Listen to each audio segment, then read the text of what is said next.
Hello, and thank you so much for joining us for your Ring of Honor and TNA post-show. My goodness, it is May 9th, and I am so excited to be joined by the wonderful Astrid. We're going to introduce her to you guys in a second because she has not been on our channel before, and we're so excited to have her on.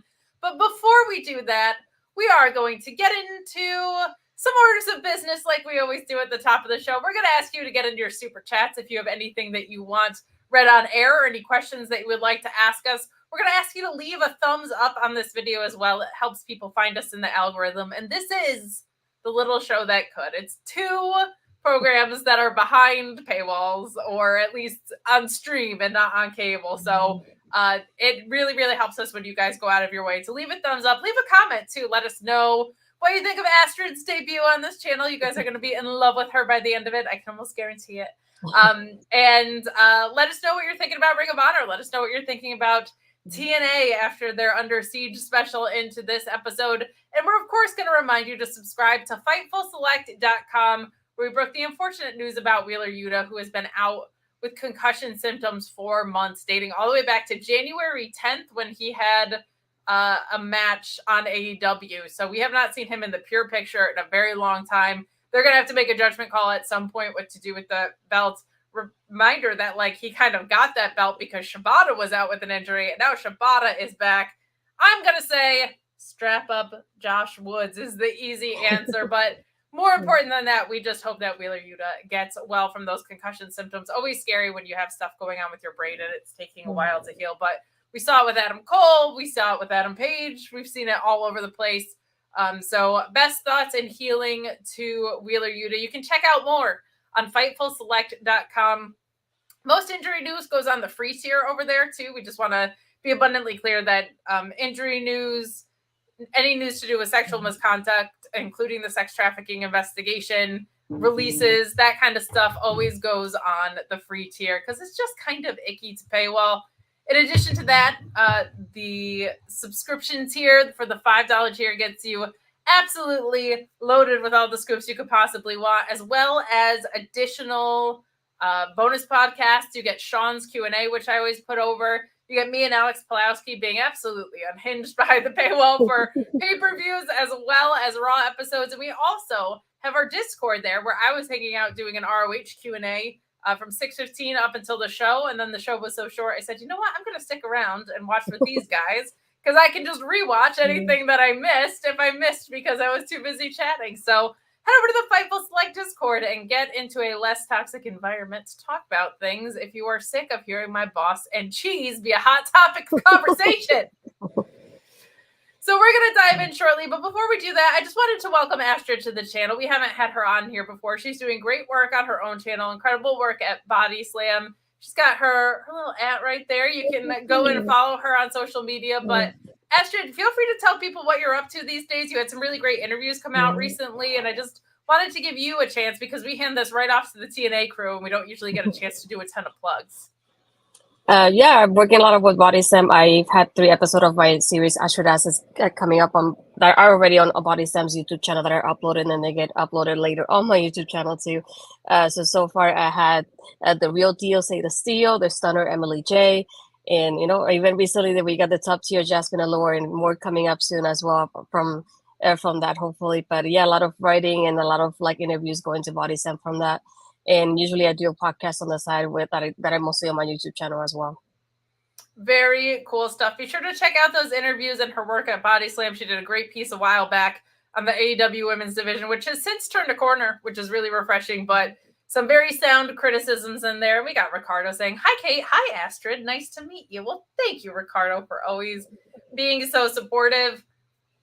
This was a 50-minute episode, Astrid, so we got time to kill. I've done a lot of things on the show before. I've played Mad Libs. We've made a lot of silly jokes, but because you haven't been on here before, I thought I would just kind of take a little state of the ROH union with you and get your thoughts on the product overall. It's definitely had some ups and downs. We've seen some foot on the gas, take the foot off the gas stuff. We've seen it be a women-centric brand for a lot of its existence under the Tony Khan umbrella.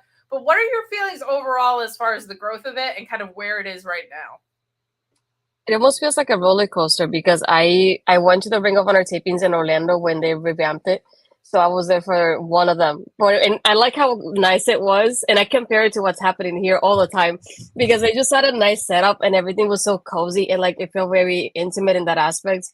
And the crowd, everything from the crowd, it sounded so loud and it looked so full. I could barely get a seat. I had to get one towards the front that barely got because I got there that moment. It was so full. And I compared to seeing it now here and just seeing like the crowd reactions are not the same. It doesn't feel as intimate. It almost feels like they did it before AEW. So like half of the arena's not even there either. It's not even filled. And even I saw it last week and just like a bunch of squash matches. I feel like most of the time feel like they go nowhere. So that's why it just feels like a roller coaster versus like there's moments like, for example, Athena and Billie who actually feel like they have some kind of direction. So it's like, it just feels like it's like a little bit of both. So Yeah. it's kind of in the middle for me right now.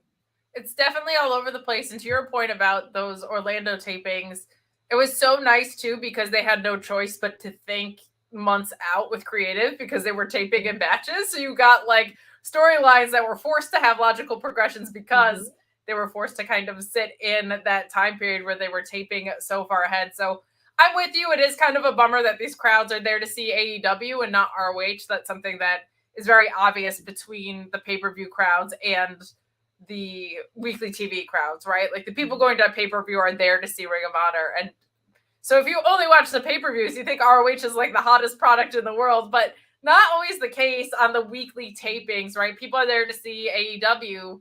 They're kind of the warm-up matches or the cool-down after those episodes are taped. So I agree with you. A little bit tricky. I'm very envious that you got to go to those Orlando tapings. You saw some of my favorite programs that they ever did there. So definitely with you on that.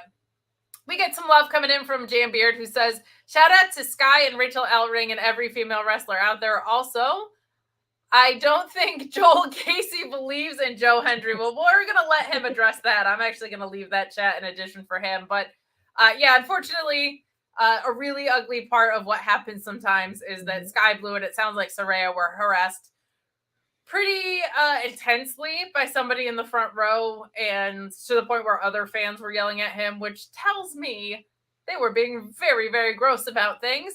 They were ejected eventually. It was a hot topic of conversation online today.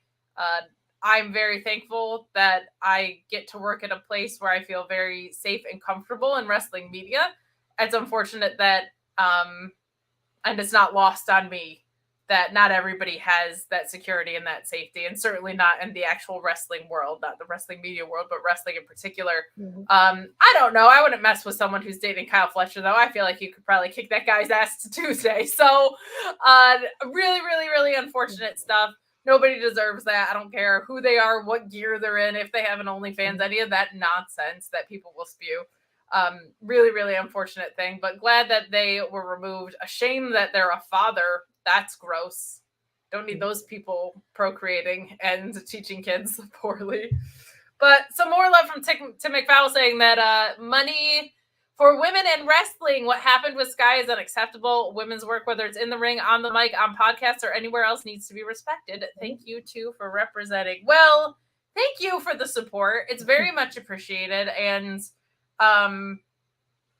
you know, it's funny. This came up earlier today of like, do you want to do a women's panel on whatever? And sometimes it just, Astrid, you've probably gotten asked these things too. I just get a little tired because I feel like the only people that are listening to the nuances of these conversations are people who don't need to hear them overall. And then like other times it just feels like you're talking to a brick wall. So I'm always interested in those things. And I do consider myself someone that likes to push those conversations forward. But sometimes I just get tired because I'm like, it's not our wonderful people in the chat that are the issue. It's not where I work that's an issue. It's people who know this is the wrong thing and go and do it anyway. But if you have any thoughts on any of the grossness that happened, feel free to speak on it, but just gross. No, and I echo your sentiment because being in not only an Body Slam but OLE podcast, as a woman, I am not only showcased on a weekly basis, and we add female voices quite often. We highlight the female voices. Yes, we encourage them to talk and to, speak up their minds and show them and get their voices out somehow. So I'm glad at least I'm in a place just like you that I'm not afraid in that aspect of like, I feel like I'm safe where I am. And people like, well, for example, with OLE, I have a group of people there that really care about me. And with Body Sam, I have SP3 and Cassidy who always look Oh up. yeah. They're backing me up, and when I text Cassidy with an idea or anything like that, he's always replying back to me within minutes and even encouraging me to pursue it. Like you said, the AEW Women's Division piece, I was afraid of even writing that because I was thinking I'm gonna get a lot of hate. Yep. And then he's like, "Don't worry about it, just write it." And it's like one of those things. Like I told him, it's like it's not gonna get you any heat. He's like, "Just write whatever you're feeling." I wrote it out, and I would say like 90% of it was positive.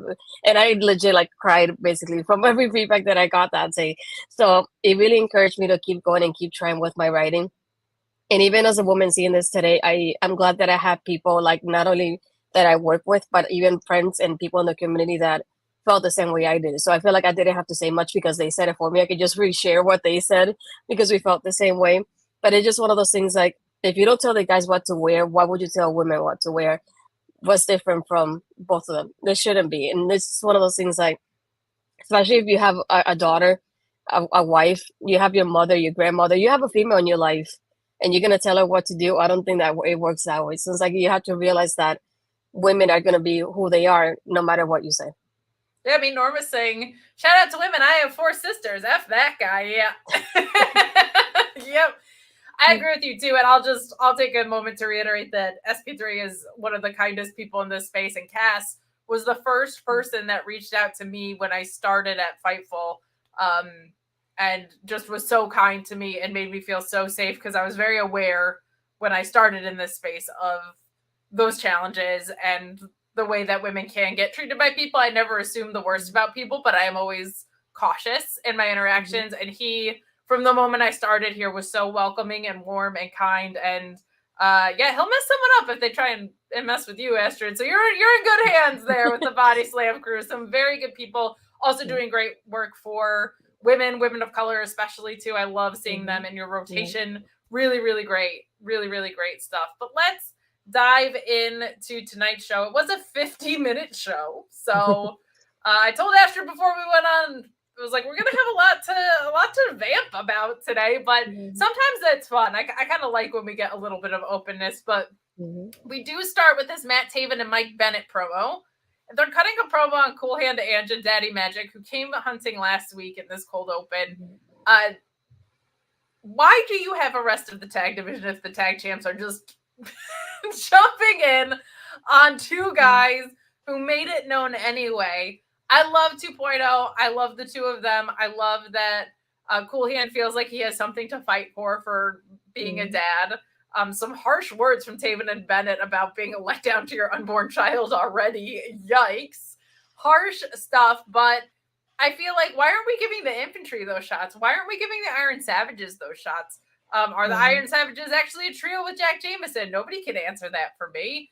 I'm confused what we're building teams for if it's not stuff like this. Maybe because this is an easy way for the Kingdom to retain. Like maybe they're saving the infantry to be the ones to dethrone them or something like that. But I just don't understand the point of the rest of your tag division if you're going to hotshot people from the main roster who haven't even been a tag team up there for months now to come back down here and just immediately walk into the title picture. That's not how I like my wrestling. It feels very NXT to me, which is not my favorite booking. If you watch me on Tuesday nights, you know that. But I don't really get why we're not pursuing teams that are in the ROH tag division and we're throwing together a team that was kind of going its separate ways from AEW on the main roster. Not mad about seeing the match. I'm never mad about the in-ring we got from these teams. But this promo was A, really mean, and B, I don't understand why they're walking right into the title picture here. I noticed it too last week. It just felt like there was a few teams in between last week and tonight that were calling out shots towards them. And just like, okay, I'm thinking, I feel like it would have been nice to have, like Tony Khan's a final tournaments. Why couldn't you just have a tournament with all these teams that are calling out Matt and Mike? Because I feel like there's so many of them and they only address 2.0. And there's so many other ones. Like you said, the Iron Savages is another one. They call them out, but they only mention one team. There could be 5 or 6 other teams and they only mention one. And I feel like you could have kind of organized in a way some sort of tournament to end at the pay-per-view and then have the contenders face them at the pay-per-view and kind of highlight all the tag teams that have had their promos before, calling out their shot. And just again, I thought about like, I thought 2.0 was really done at this point. So it's like to see them coming out and just have a promo and just say like, oh, we're calling our shots. It's like, oh, I thought you were done, but okay. Feels like it's for the Canada tour for sure, but like at the same time, you can't book just because you're in a place, right? Like that just feels weird. Jam Beard saying, forget Fletcher being able to beat that guy up. Sky can do it herself. Look at her hardcore matches. Yeah, I didn't mean to undercut her own wherewithal, but I just feel like he would have gone and socked her while she was wrestling. She is a special talent too. She's really, really grown in the time that we've seen her. They've given her a lot of reps to do that, but we're seeing really, really cool work out of Sky Blue, and it makes me very, very happy for her. Makes me very, very happy for her. But we move from that cold open to a match that honestly I felt like was more fun than it had any right to be. We get Taya, Valkyrie, Diamante, and Mercedes Martinez against Leyla, Hirsch, Lady Frost, and Abadon. I have no idea why that triggered my Amazon Echo. I apologize if you heard that in the background. Not sure which name got picked up to trigger the Miss Bliss's first name of all that, but I don't want to trigger it again. But this match was such a blast. We have Diamante getting Lady Frost up to the top rope and delivering a nasty flipping powerbomb. I was a little nervous about the landing on that because it landed really, really, really hard. But she gets the pin. I'm going to turn it over to you to talk about first here. What did you think of this match? I'll throw my thoughts on after. I thought it was kind of funny at first because Diamante and Leyla, their gears almost looked like they were part of a team and they were actually opposite sides, and I couldn't think of that when I saw them. But what I like the most about this match is the highlight of Lady Frost. I feel like she got highlighted the most out of anybody on her team, and being able to see her like that, I really enjoy it. And other than that, it was like the other side. I was like, I feel like they really worked really well together, and I really enjoy how they were working. I really was hoping they would last a little bit longer because I was enjoying it, and I feel like once I was enjoying it, it ended, unfortunately. But I love seeing Lady Frost getting showcased and highlighted a little bit more in this match. But that was my highlight more than anything. Agreed. And what was kind of fun with Lady Frost is you have Taya, Valkyrie, Diamante, and Mercedes Martinez who get harder hitting as I talk about them. I feel like Taya can really bring the fight, but has some really cool acro in her. Diamante has like this very badass attitude and hard-hitting demeanor about her. Mercedes in that same vein and even more brutal in some ways. Leyla Hirsch has this more technical background, and Abadon, we don't know what's going on with them. They have got a very cool style that's really developed, and their conditioning has gotten so much better, and more you're seeing more out of Abadon, and I'm glad that they're being profiled, and it's not just like hey, it's Halloween, come out and be spooky. Like they are getting a chance to develop here. Lady Frost stands so alone and has such a distinct style than anybody else that I named. That was really fun getting to see her show out in this match because she was just contrasting against three very different people on the other side of things and doing very different things that even her teammates could do. So I appreciated that about this too. I'm a big Lady Frost gal. I love her so much. I could see her in Wrestle Pro around here sometime. She does some really great work in the Northeast.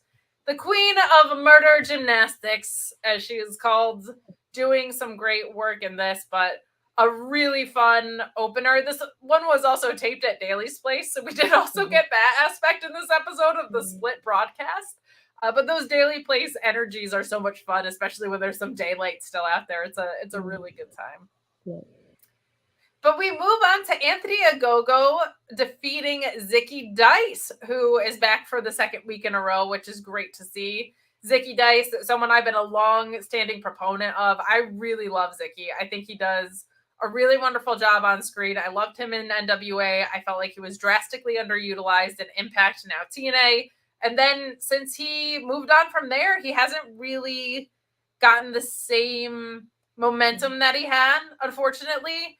I would love to see him in ROH. I would love to see him on any TV screen. He feels to me like a TV wrestler. And even in a loss like this against Anthony Ogogo, that guy maximizes every second he's given with everything that he's got. Like, he will sell his ass off for you. He will go out of his way to make you look good. This ends with that knockout from Anthony Ogogo. And Anthony Ogogo, still a little newer in this, looked really good here. but I feel like contrasting off of someone like Zicky Dice, who is like, I know exactly how to make this guy look like he A, shoot knocked me out, and B, how just to sell for him and pull out Anthony Ogogo's strength. I thought he did a really, really good job there. Love seeing Zicky on TV here. Would love to see him back up and around. Somebody get this man on my television. I think people only think of him as a character wrestler, but he trained at Black and Brave. He's really good in there. And I think that gets underrated because he's outlandish, baby. He's outlandish. Love Ian and Caprice on this too. Ian or Caprice talking about anytime this guy rolls the dice, watch out. Like some good stuff. They mentioned the band he was in right before Ogogo went for his throat too. They were like, he's a vocalist, and I think Heart Have Heart or something. I can't remember the name of the band off the top of my head. But then Ogogo immediately goes for his throat. I was like, that is just beautifully synchronistic. But I thought this match was exactly what it needed to be. More Zicky Dice on my television. If I could get Zicky Dice and Bad Dude Tito back in here, that would make me very, very happy. Give me those two dudes more often. But what did you think of this match? Yeah, it's like we're in that moment that Anthony needs that highlight, and this works in this aspect. It's one of those that I'm not mad about being a squash match. Unlike last week, we had a bunch of them. But I'm glad this was one of those, like, it was okay being it for this scenario, to put it like that. But I kept thinking, it's like, Zicky, I was so glad when he was in TNA, because even though it wasn't consistent, at least he was there on TV often. And it's like, whether he was in the ring or backstage, he was there. His presence was there somehow. So to see him here and like being that he was joining an AEW / Ring of Honor, and so far we've only seen him twice. It's like, I feel like I prefer having you in TNA than where you were, because at least I saw you very quite often somehow compared to this, because I'm like, I'm glad I saw you, but just as I saw you, just left my screen like that. And he's very entertaining. That's one thing I like about him. And just like, he's one of those people, like, it's kind of like an R-Truth in that type of way. He's not afraid to look ridiculous to entertain you, and you can see that a lot of people are not like that, and he is. And I'm glad he is. Just when you see that and it clicks for you, it just, you can't unsee it. He has that timing that is very well done for him, and in that entertainment aspect, I just love from him. I do too. I'm also a big Zicky Dice gal. I'm with you on that. Very happy to see him popping up here. And to your point, just a very entertaining dude. Like, there's never a time that guy's on screen and for a second of what he's doing, I'm like checked out or bored. He's a good one. Let's keep him in the rotation. Love seeing Zicky Dice here. And I also love that on the other side of this, Anthony Ogogo, we're going to talk about his promo here in a second, but him winning by knockout with that punch, of all the people that were going to add to Shane Taylor Promotions, this guy was not on my radar because he hadn't been on screen in so long. I feel like could not be a more perfect move. Could not be a more perfect move. Like, the knockout thing is so great because he has that in common with Shane Taylor, but his personality is very different otherwise. And then you have Lee Moriarty, who has this, people always call him a technical wrestler, and I feel like he has a very technical foundation mixed in with a very well-rounded repertoire of other things. Like, you could also say he was a high flyer. That would also be true because he also does high flyer things, right? But him being almost everything else but power and strength makes this trio so interesting to me. And Anthony Ogogo giving this promo after having this list of accomplishments about the Olympics and everything that he's done both inside and outside of AEW, AEW and ROH. That what I just said could set the internet on fire. Saying AEW, people won't know what to do with themselves. But talking about Shane Taylor Promotions and joining it too, like, I really, really like this combination of guys. You have this British dickhead. You have Shane Taylor, who's going to knock you out and is just an absolute badass. And then you have Lee Moriarty, who he's Tiger style, man. He's so cool and so different in the ring. What a great way to have these three guys come together. How are you feeling about Shane Taylor Promotions? I buy them as a viable trio and would love to see them challenge for the belts at some point in this Bullet Club Gold Reign. And I like it because, like you said, it's just a difference in styles. Because if you think about it this way, if they were put in a tag team, they could easily cover at least two other styles within the ring, whoever they're facing. They kind of remind me that way of like BCC, because they have different people with different styles, and I feel like they cover a lot of it in that aspect. And like you said, it's like my mind never cross about him having Anthony join because he was gone after the Cody thing. I think that's the last time I saw him, at least. So I was like, I feel like he had a lot of momentum on that aspect because a lot of people were like, who is this guy going against Cody? What's he going against Cody?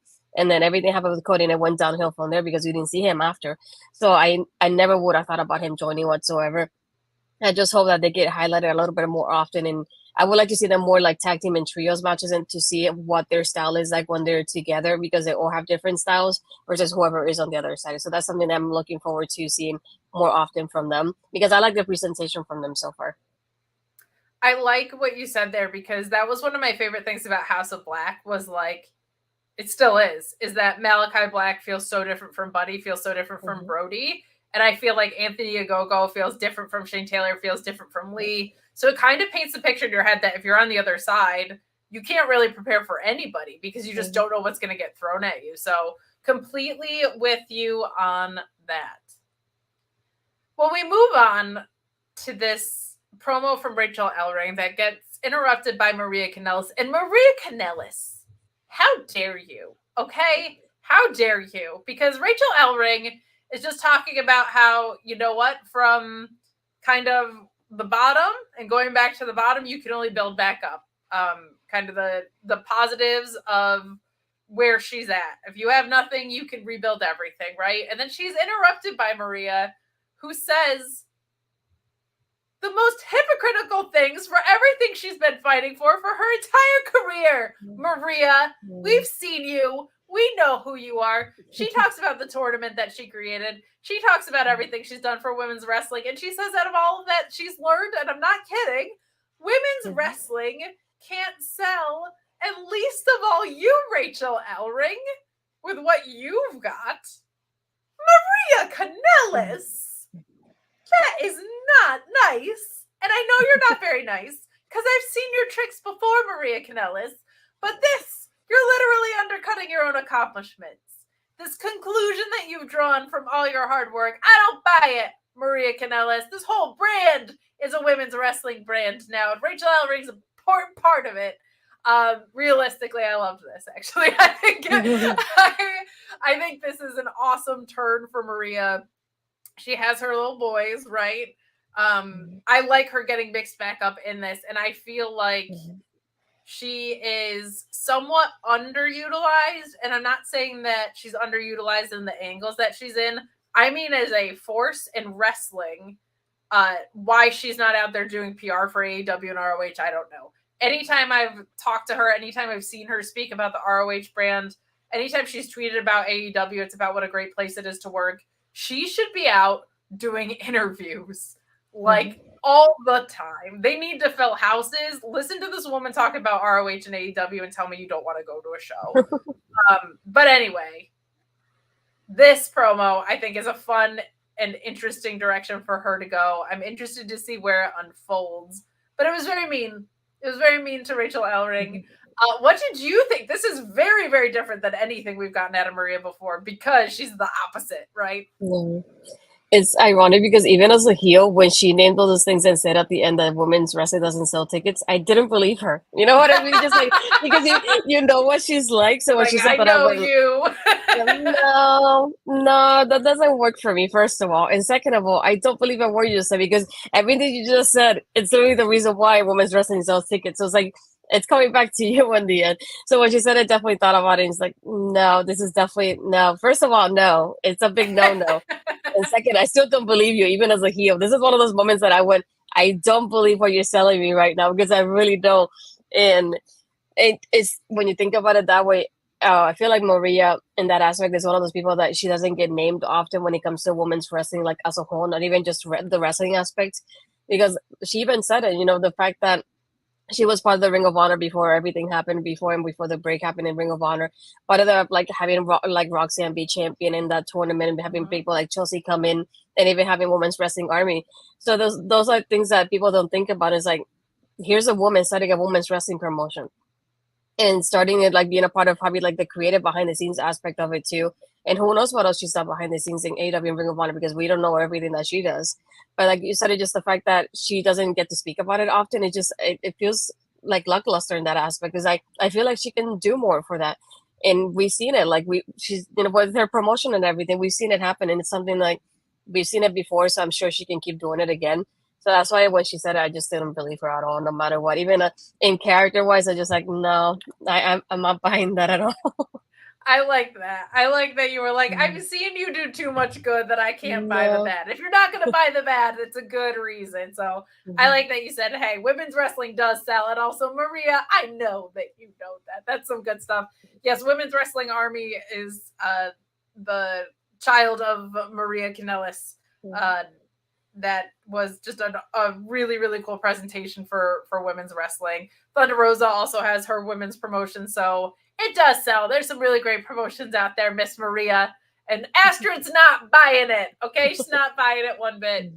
We have a lot more people watching now than we did at the beginning of the show, so I will just remind you, if there's anything you want to talk about, get in those super chats. I'll also ask you to leave a thumbs up on this video as well. Really, really helps people find us in this little ROH and Impact TNA world.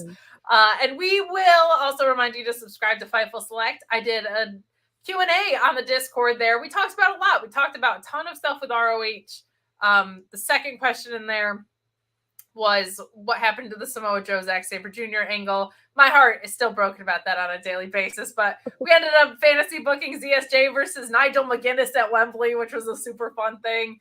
Lots of stuff. We talked about lots of stuff in there in the 45 minutes that I was in there. So subscribe to Fightful Select. We're doing fun stuff like that, in addition to all the scoops that you can get your hands on, including that unfortunate Wheeler Yuta news. Concussion-like symptoms for months.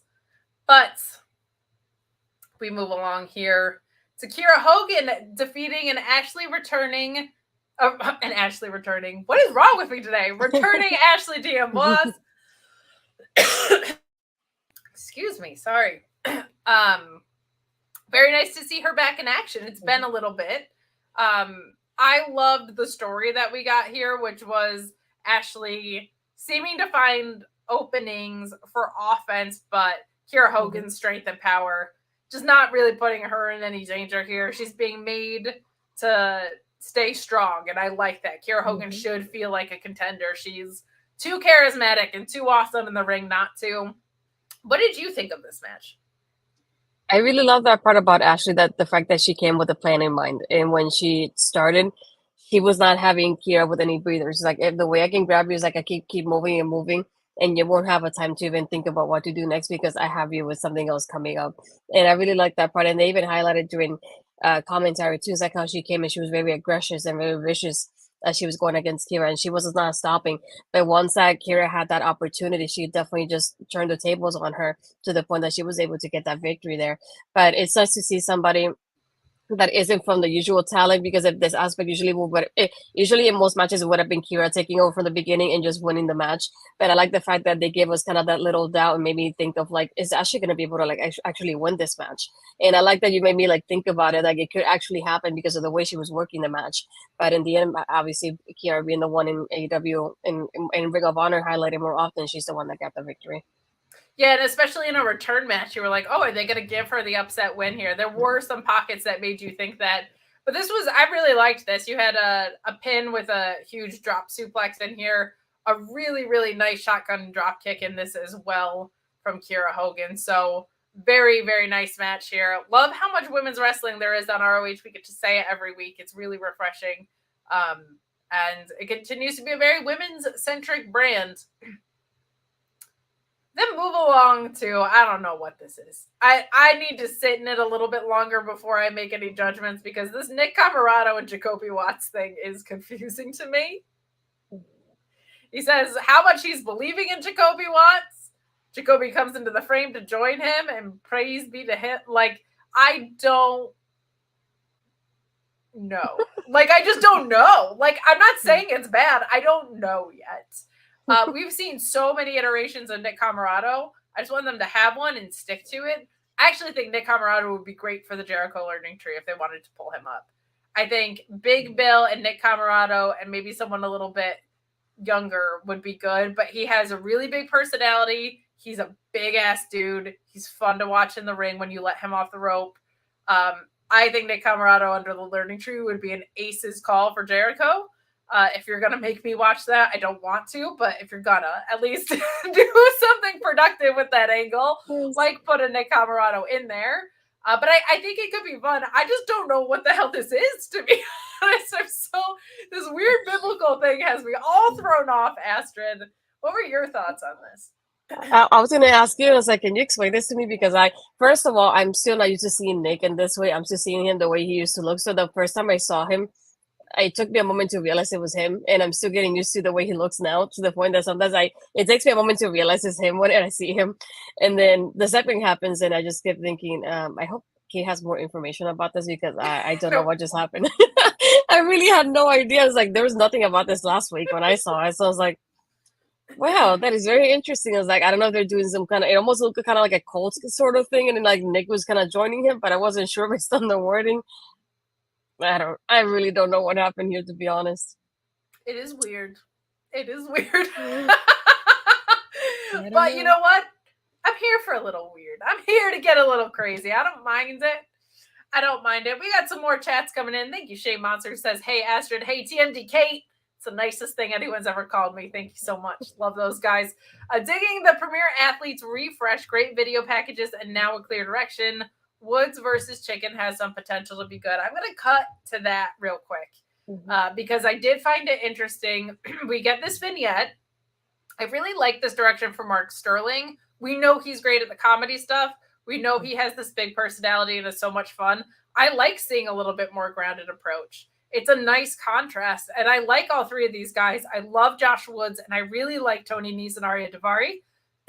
And they call out different teams in ROH for Tony Nese and Arya Daivari and declare that they deserve a Ring of Honor World Tag Shot. So, like we were kind of saying in the beginning,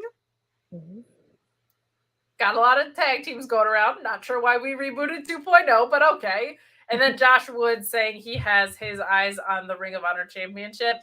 That will be a great loss, and then Josh Woods should go be the pure champion. Like, if Wheeler Yuta is unfortunately still going to be out, he's just got to vacate the title. This program, week over week, is too starved for champions for you not to have your specialty champion on the show. It just doesn't work. The whole division disappeared when Wheeler Yuta went away. Let's bring back Pure Wrestling to ROH. It'll give me something to smile about every week, and every card should be booked exclusively for me. But Chicken versus Woods should be great, because Woods, being the technical beast, I think will bring out a really, really fun side of Mark. But he still has that beast side too. He can hang with some redneck kung fu. He knows what he's doing in there. He can survive a J Driller. Like, it's possible. So what did you think of this vignette and the tag team challenge? I like that they're being made to feel important off the bat here.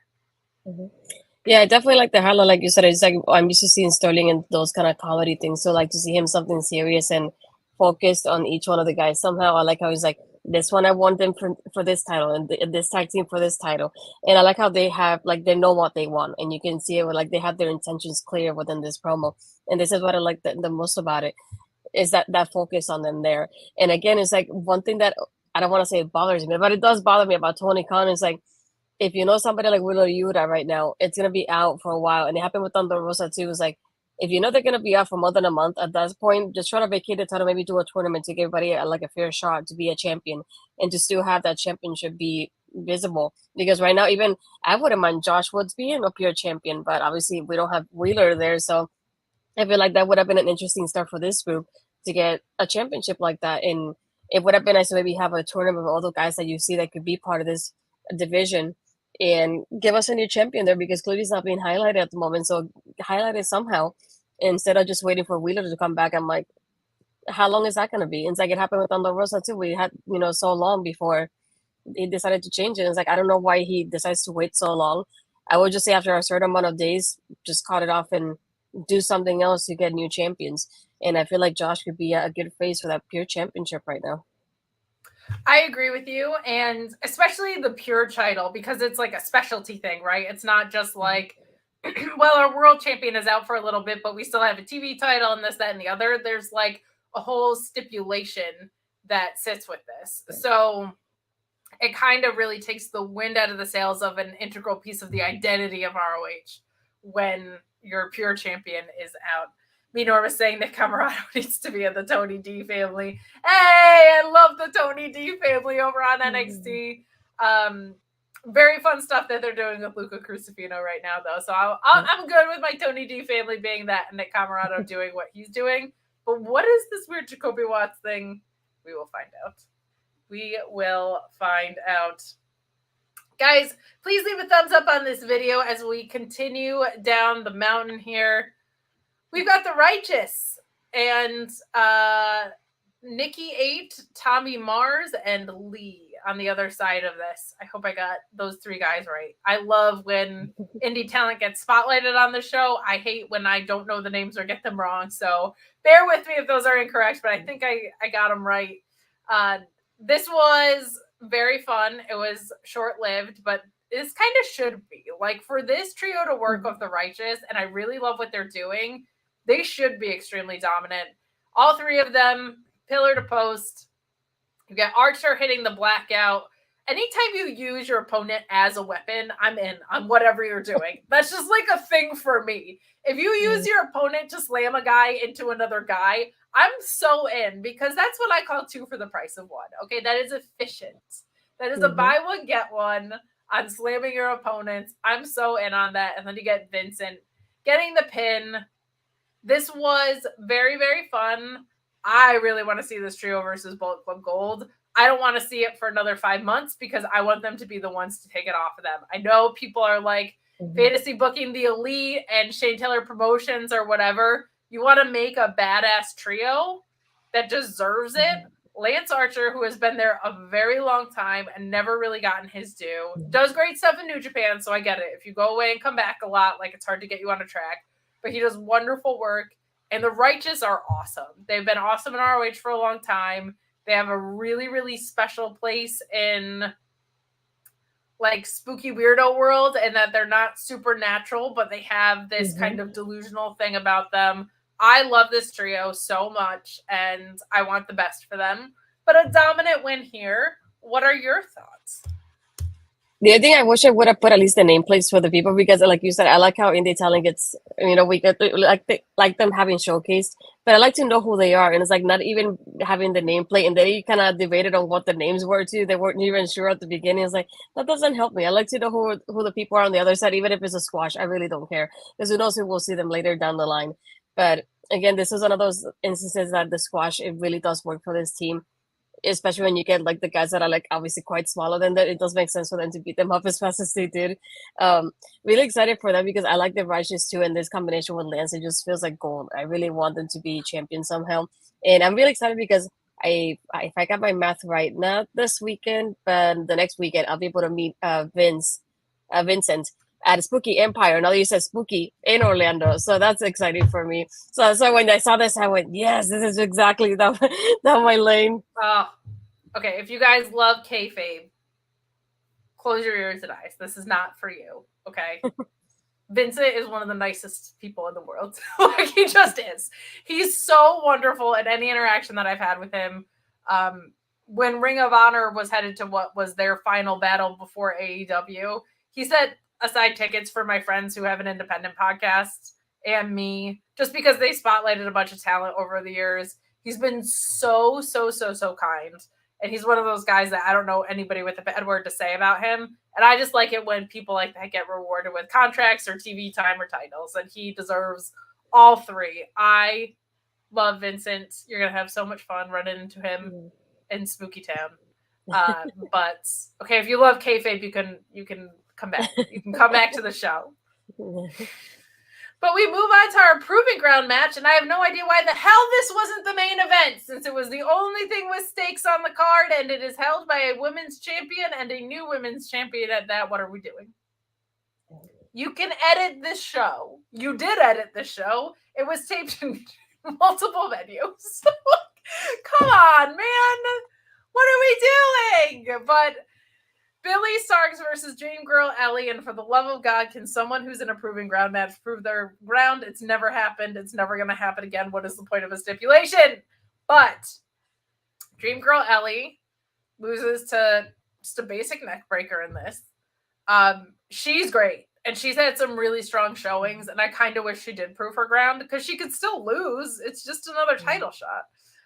But eventually someone's got to break through, whether it's somebody that is a part of the roster or not. Like, this is so stupid to have a stipulation for like 2 years where nobody does the thing. Like, it would be like if you were like, we had 8 steel cage matches and they were all, nobody used the cage. They just were all through lattice work. Like, what are we doing with your proving ground matches if you're not going to use the stipulation? So that's just really annoying to me. The positives of this, Billie Starkz is setting more and more comfortably into this heel role. She was baby face and then kind of tweener for a while and then has had this heel turn. She's sitting nicely in it. I think it's going to create some interesting competitors for her because I think there's some very cool options on the babyface side. I think Queen Aminata's not going anywhere for a while. I think that's going to be a lot of fun. Dream Girl Ellie has looked very, very good in her appearances on here. Her previous appearances in ROH. I've seen some of her indie work. She's very, very good. I just wish they let her last the 10 minutes, man. Like, then have another title shot. Like, it doesn't have to be on a pay-per-view. I guess because they're making towns, you don't really know who's going to be available. But, like, do something. Do something with a proving ground match or don't have the stipulation because you could just as easily keep getting Billie Starkz regular wins. It's becoming the boy who cried wolf with proving grounds for me at this point. But really like what we got out of Billie here. Love what we're getting out of Minion training, or Minion Academy, really. And Athena has been the workhorse for so long. I'm glad that they're kind of making her reps a little bit more precious and having her in this guidance role than out there fighting every single week. One, because physically she could probably use a break. I'm just assuming because it's a very punishing thing to do to your body.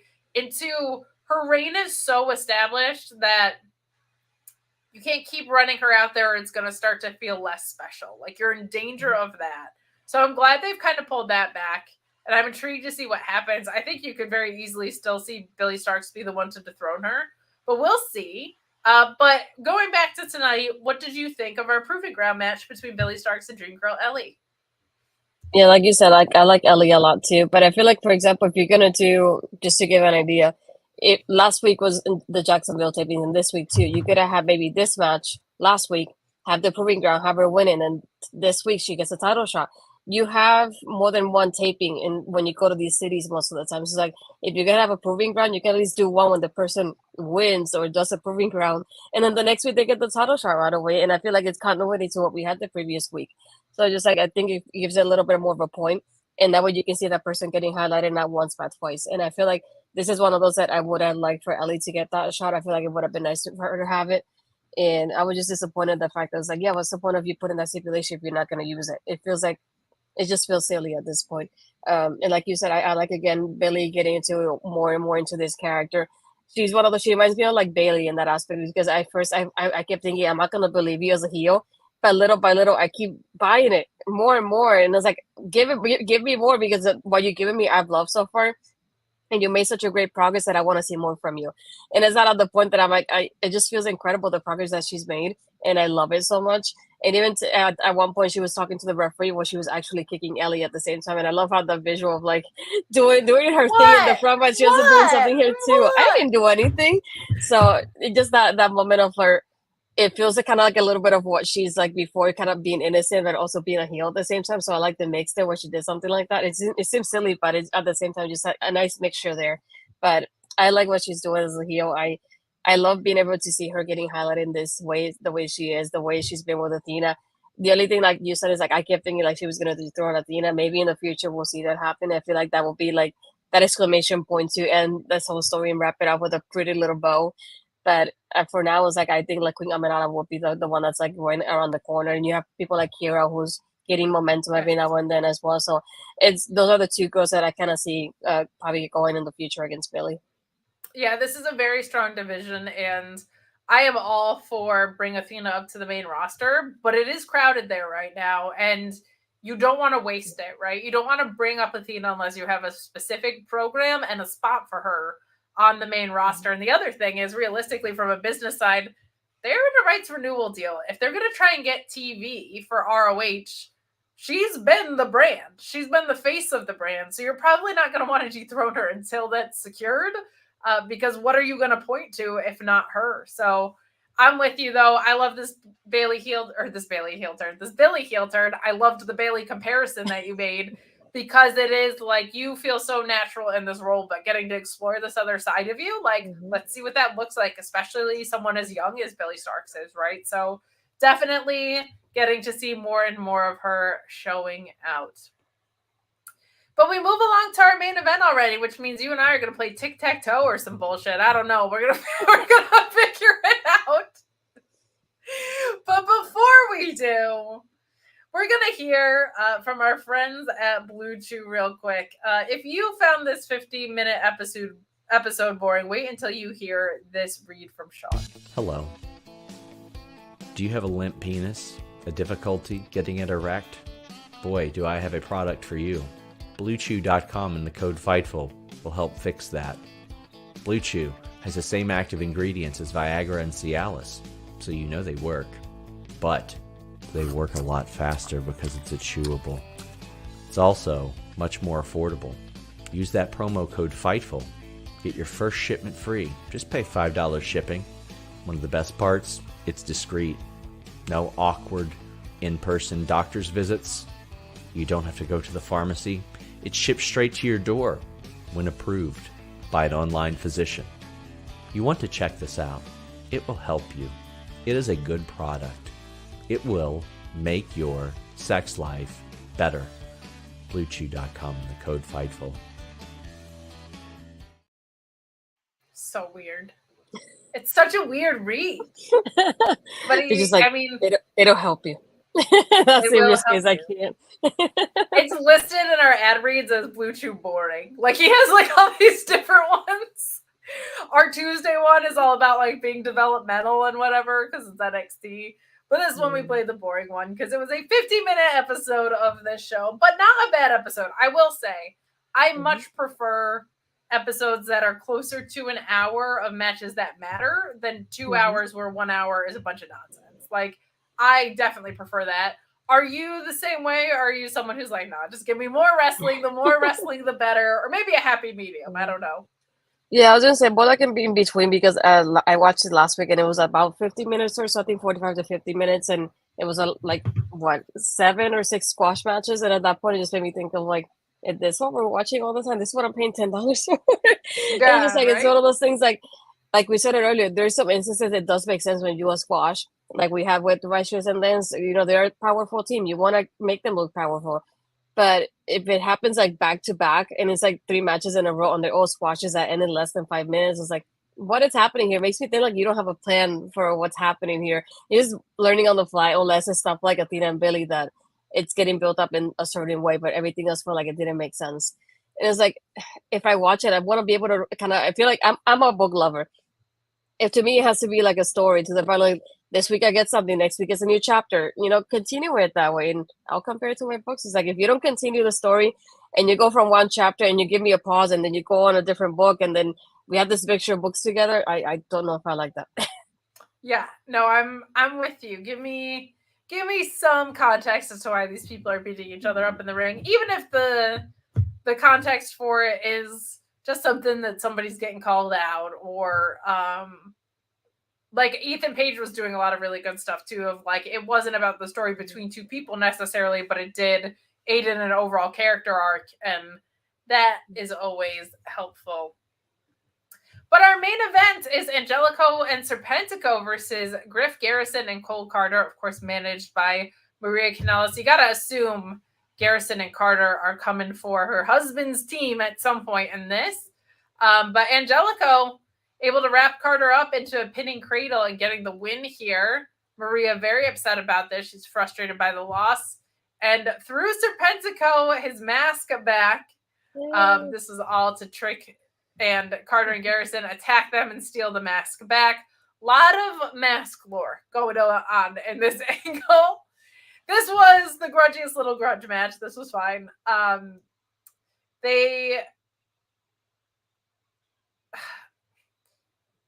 It's just not clicking for me with Garrison and Karter. It's just not. And I feel bad because I think we're still seeing improvement from them. Griff Garrison, I think, is actually great. It just feels like he needs a little more snap or a little more confidence or whatever. Karter, I don't think this is clicked in. I don't think it's necessarily clicked in with Maria. Like, this angle has just never really felt right to me. The MILF thing was weird. Like, it's just not, it's not for me from a taste perspective, but I also don't think it's been productive necessarily from the perspective of making Cole Karter and Griff Garrison feel important. I think it's helped them grow with Maria. Like, I think she's doing good work in helping them break out of their shells a little bit. But I don't know. It doesn't feel like I've been able to buy them as a viable tag team. What were your thoughts on our main event? I think Angelico continues to be one of the best and underrated wrestlers in the world in AEW. He's fantastic. He's so fun, yeah. But I know I feel the same way about Griff and Cole. Griff reminds me a lot of Jungle Boy when he started, to the point that, like, yeah, he's a good guy and we cheer for him, but we feel like we don't see his personality often. And I feel like maybe that doesn't help him click with the audience and what he's doing character-wise. So I feel like he needs some type of, I don't want to say a heel turn or anything like that, because he feels like they're supposed to be like a heel team, but he doesn't feel like it. He feels more like a face with him and Cole. Cole feels more like the heel in the team. So I would like something here to click for him to make that change to the point that he has a connection with the crowd. And I feel like that will help him out a lot too. And them as a team, I just don't buy it, because I feel like I know they have grown, but I feel like together they just don't mix for me for some reason. I can never see them together be like, oh yeah, they're a great team, and I can see them going together into it. I just don't see it. And I don't know if it's the part with Maria or like both of them, but it feels like they're so different that I feel like they belong together in any way, shape, or form. It's not like those people like kind of like enemies that you feel like end up being friends and then they end up growing together like that. I don't see that happening. For me, Cole could be more of a single guy. He could be maybe somebody for the pure division, somebody they can highlight a little bit more like that, and have him embrace being a heel, versus I feel like Griff could embrace being a face, and I feel like kind of separate them in that sort of way sometimes soon. It's like just because they're two younger guys and they're kind of starting out doesn't mean you kind of go, you can go together because you're doing the same thing. It's like, yeah, but they're going in different directions at the same time because of their characters. So for me, even from the get-go, this with Maria hasn't clicked. I seen them grow, yeah, and when it comes to like the wrestling and the chemistry together, but at the same time, there's something like it doesn't fit. And again, the MILF thing for me, it's not a thing for me either. So it's like it's not other things, like those two things for me, just like a big no. So I definitely wish they would kind of find a way to part ways with each other and highlight each other in different ways. But I like the part of like using the mask as a trick in that aspect of like, here the mask, and then they concentrate on it, and that's enough for them to get the attack on. But other than that, I was like, I feel Maria could easily be some kind of, I don't want to say like a manager, but kind of do something for the women's division, kind of be in charge of it in a way, like the way they used to have her do. I feel like that would be something that would be good for her, because she does great with her talking, and I love seeing her talk and everything. But it just, well, she doesn't believe in women's wrestling anymore. Yeah, I feel like she would have been like a great kind of ambassador kind of for the women's division. Like it's something that I would have liked to see, kind of like a general manager type of role almost. So something I would like to see, just to see her talk more often.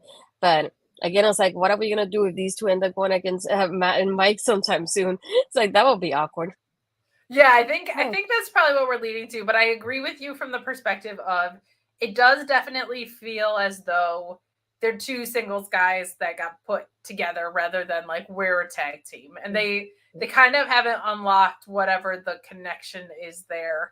And I think Maria's doing her best, but I think they've still got a lot of work ahead of them for them to feel like they should be facing your tag team champions, if that makes sense. So So that's our episode of ROH. We've got time to filibuster, not too much. I'm actually impressed with how much we dragged this out. I'm not going to lie. I think we did good considering we're coming up on 10 o'clock. But Astrid, that also gives us a little bit of time to talk about your work and wrestling in general. You said you talked to Jasmine Allure. Anything that you want to highlight from that interview? Oh, I think definitely a lot of things that I like to highlight is being that I'm from Puerto Rico. I was born and raised in Puerto Rico and then moved to the U.S. a little bit later. I like to highlight those people that kind of have that similar representation of like, not only, I don't want to say immigrant because I'm not an immigrant, but that sort of story.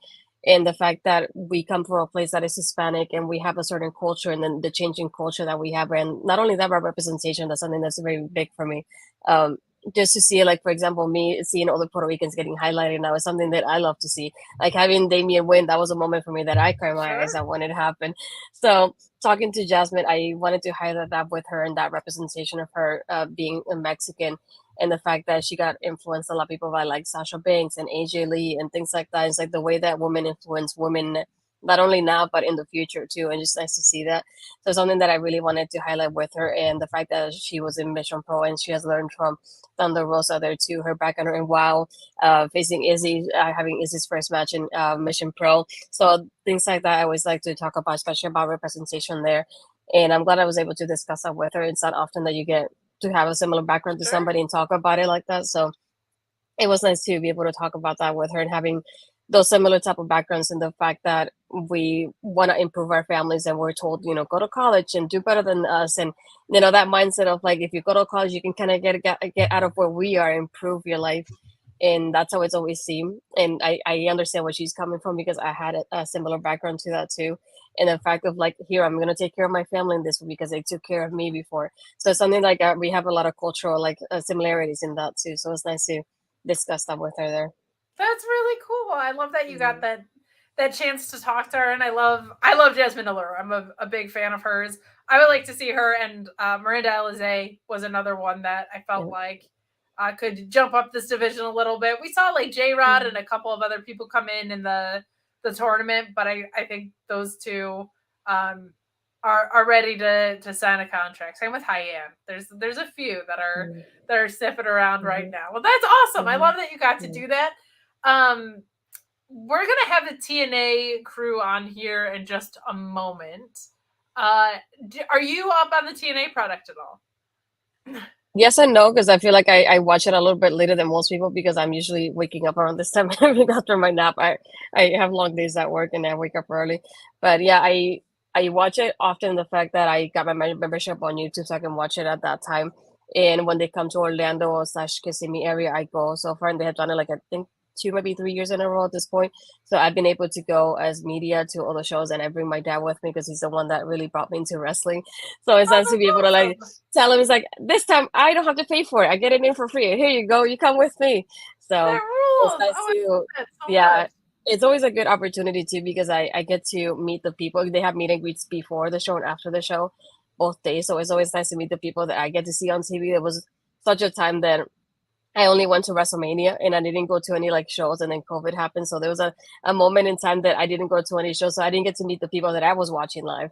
So to be able to go to TNA / Impact at that time and just not only be at the tapings, but be able to meet the people that I see on screen. It's like I was with Joe Henry. I had the digital championship. Like, yeah, I was just going to ask if you believed in Joe Henry. I do believe in Joe Henry. I was part of the little package they used for him. I think it was last year, the year before, in Orlando. I had a little moment with him there, and even meeting Trinity a couple of like days before the Rumble event happened not too long ago, and Nick Nemeth, like all these people. Like, it's just nice to see them happening, and I love being able to see them in person, the way that you don't get to see them often like this. And it's like an official like meet and greet to be able to see them. And I met Jordan there. I know I did Trinity last time. I did Nick. I met Mickey James the year before. So it's like, it's always nice to get that experience that you don't get to see often. So I always love whenever they say Orlando, I tell my dad, we're already going, just so you know. there's nothing you can do about it. Just take a moment to rest, because he works it the same day usually. But just take a moment to rest, and then we're gonna go later, because at least it's close to us. So it's always nice to get that experience to see the tapings and kind of see it from our aspect, and then watching it on YouTube. It's like, oh, I can find myself again, because I used to be like I said earlier, I was in the Orlando tapings in Ring of Honor in Universal. I was just about to say, like, you got to go to some really cool things being in the area that you're in. That's so awesome. Yeah, I did the TNA tapings when they used to be in that Studio 19 in Orlando as well. So those moments of like the Aces and Eights and the Brooke Hogan wedding, all those things, I was there for those moments in there too. So it's always kind of weird to think about later, all the moments that I've seen in TNA later on when I see the YouTube videos. And that I was there for those tapings years ago. And the valleys. The big valleys. Of Impact TNA, for sure. Yeah. For sure. Yeah. What's your favorite thing going on in wrestling right now on the whole? Ew. Big question. I know there's a lot happening. Yeah. I definitely think that Damien was a big one for me. I kind of predicted it the that. moment before it happened. I told my brother that the cashier was about to happen, and it didn't happen. And my family was just staring at me like I was crazy because I was just She's jumping on the psychic. couch. I was crying, I was shaking, and the moment that I heard that 3, I just bawled my eyes out. And I took a picture of it and I tweeted it to the bump when he was on the bump, and they showed it up on the bump. So it's Oh, pretty that's so awesome that he got to see it. awesome. Yeah. Oh, I love that. Great guy. Really, really great guy. He trained not far from here at the Monster Factory with Danny Cage.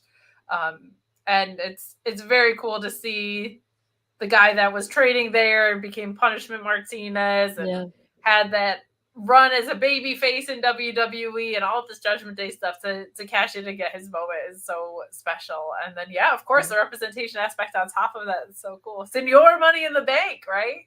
Yeah, I love it. He's the first Puerto Rican world champion in 50 years. So think about it's been that long since we had one, and just think about, because some people thought he's the first one. I said no. Pedro Morales was the first one, but it's been a while since it happened. And then somebody said it's 50 years. So I was like, yeah, there it is. I know it's been a long while, but at least it's happening now. Oh my gosh, I love that. That's awesome. That's awesome. Well, here comes Joel Pearl. Speaking of. He was like, what? My name? My name was said. I'm going to bring him on real quick right now. Say his name and he I was about to say that.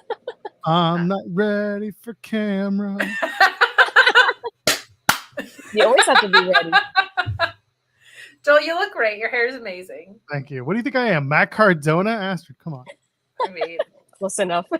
We had a super chat from Jam Beard earlier that challenged Joel Gacy and says that he thinks you don't believe in Joe Hendry. I just proved I did. I know the song lyrics and I sang them. So London. Where else? London and Tokyo and Mexico. Paris and Tokyo. Paris and Tokyo. I don't think you believe in him, Joel Gacy. Oh, now I'm debating. Where are it. you? Listen, I'm currently on the warpath. I will be in Montreal for Slammiversary. I have booked my travel. My plan is to hunt down Joe Hendry in the kindest of ways and have he does a food fight thing. That's his gimmick on the members only TNA channel. I want to do that, but I want to go on a poutine crawl with him in Montreal. Oh, okay. I'm not mad about that. I want to have some poutine with Joe Hendry and talk about food and wrestling. That's my gimmick. I like that. I like that. So, I mean, saying you're going to hunt them down as long as you're not bringing your kids to any hotel rooms or doing anything weird like that. Buddy, people know me as a respectful gentleman. I do not plan on changing that perception anytime soon. Respectful, yes. Gentlemen. That is questionable. That's true. It's true. How was TNA tonight, Joel? Actually, you know what? It was pretty good. I have to say, it was. So on Friday they did Under Siege, and we didn't do a post show because it was largely because you're a coward. Yes, I was exhausted. I was actually called a coward by people at TNA for not doing a post show. Well, there you go. That's what I get. Takes one to know one is what you should have told them. I tried. These people can beat me up. They're bigger than me. And you know I'm a pretty big guy. But anyway, so they did Under Siege, and of course we talked about this ad nauseum, right? They do a show 2 weeks after they just did a pay-per-view, and that's kind of stupid. But regardless, Under Siege was really good. The follow-up on TV tonight actually turned out to be a pretty good litmus test coming out of Under Siege and going into Against All Odds. So good show. I'll give it that. Very cool. We'll bring Cresta on here. Nah. And well, yes, but Cresta, how you doing, darling? Hello, everybody. I'm back. My birthday was last Thursday. I didn't do anything, and this week feels more like my birthday, and I'm going out. That's why you see the hair color change, but I'll be back to purple tomorrow. You're all beautiful. Hi, the natural. How are you? Good. How are you? I'm doing fantastic. How was Ring of Honor?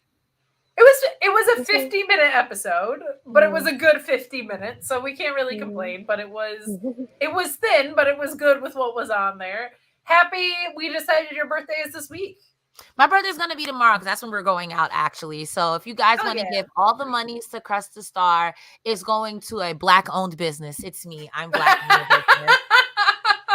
Well, we love that for you. What was your favorite part of TNA tonight?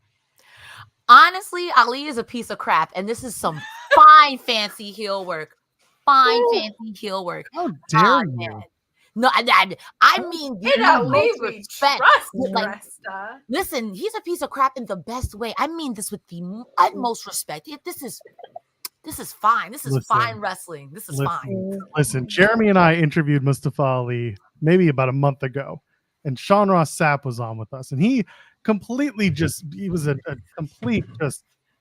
he was disrespectful to the X Division champion.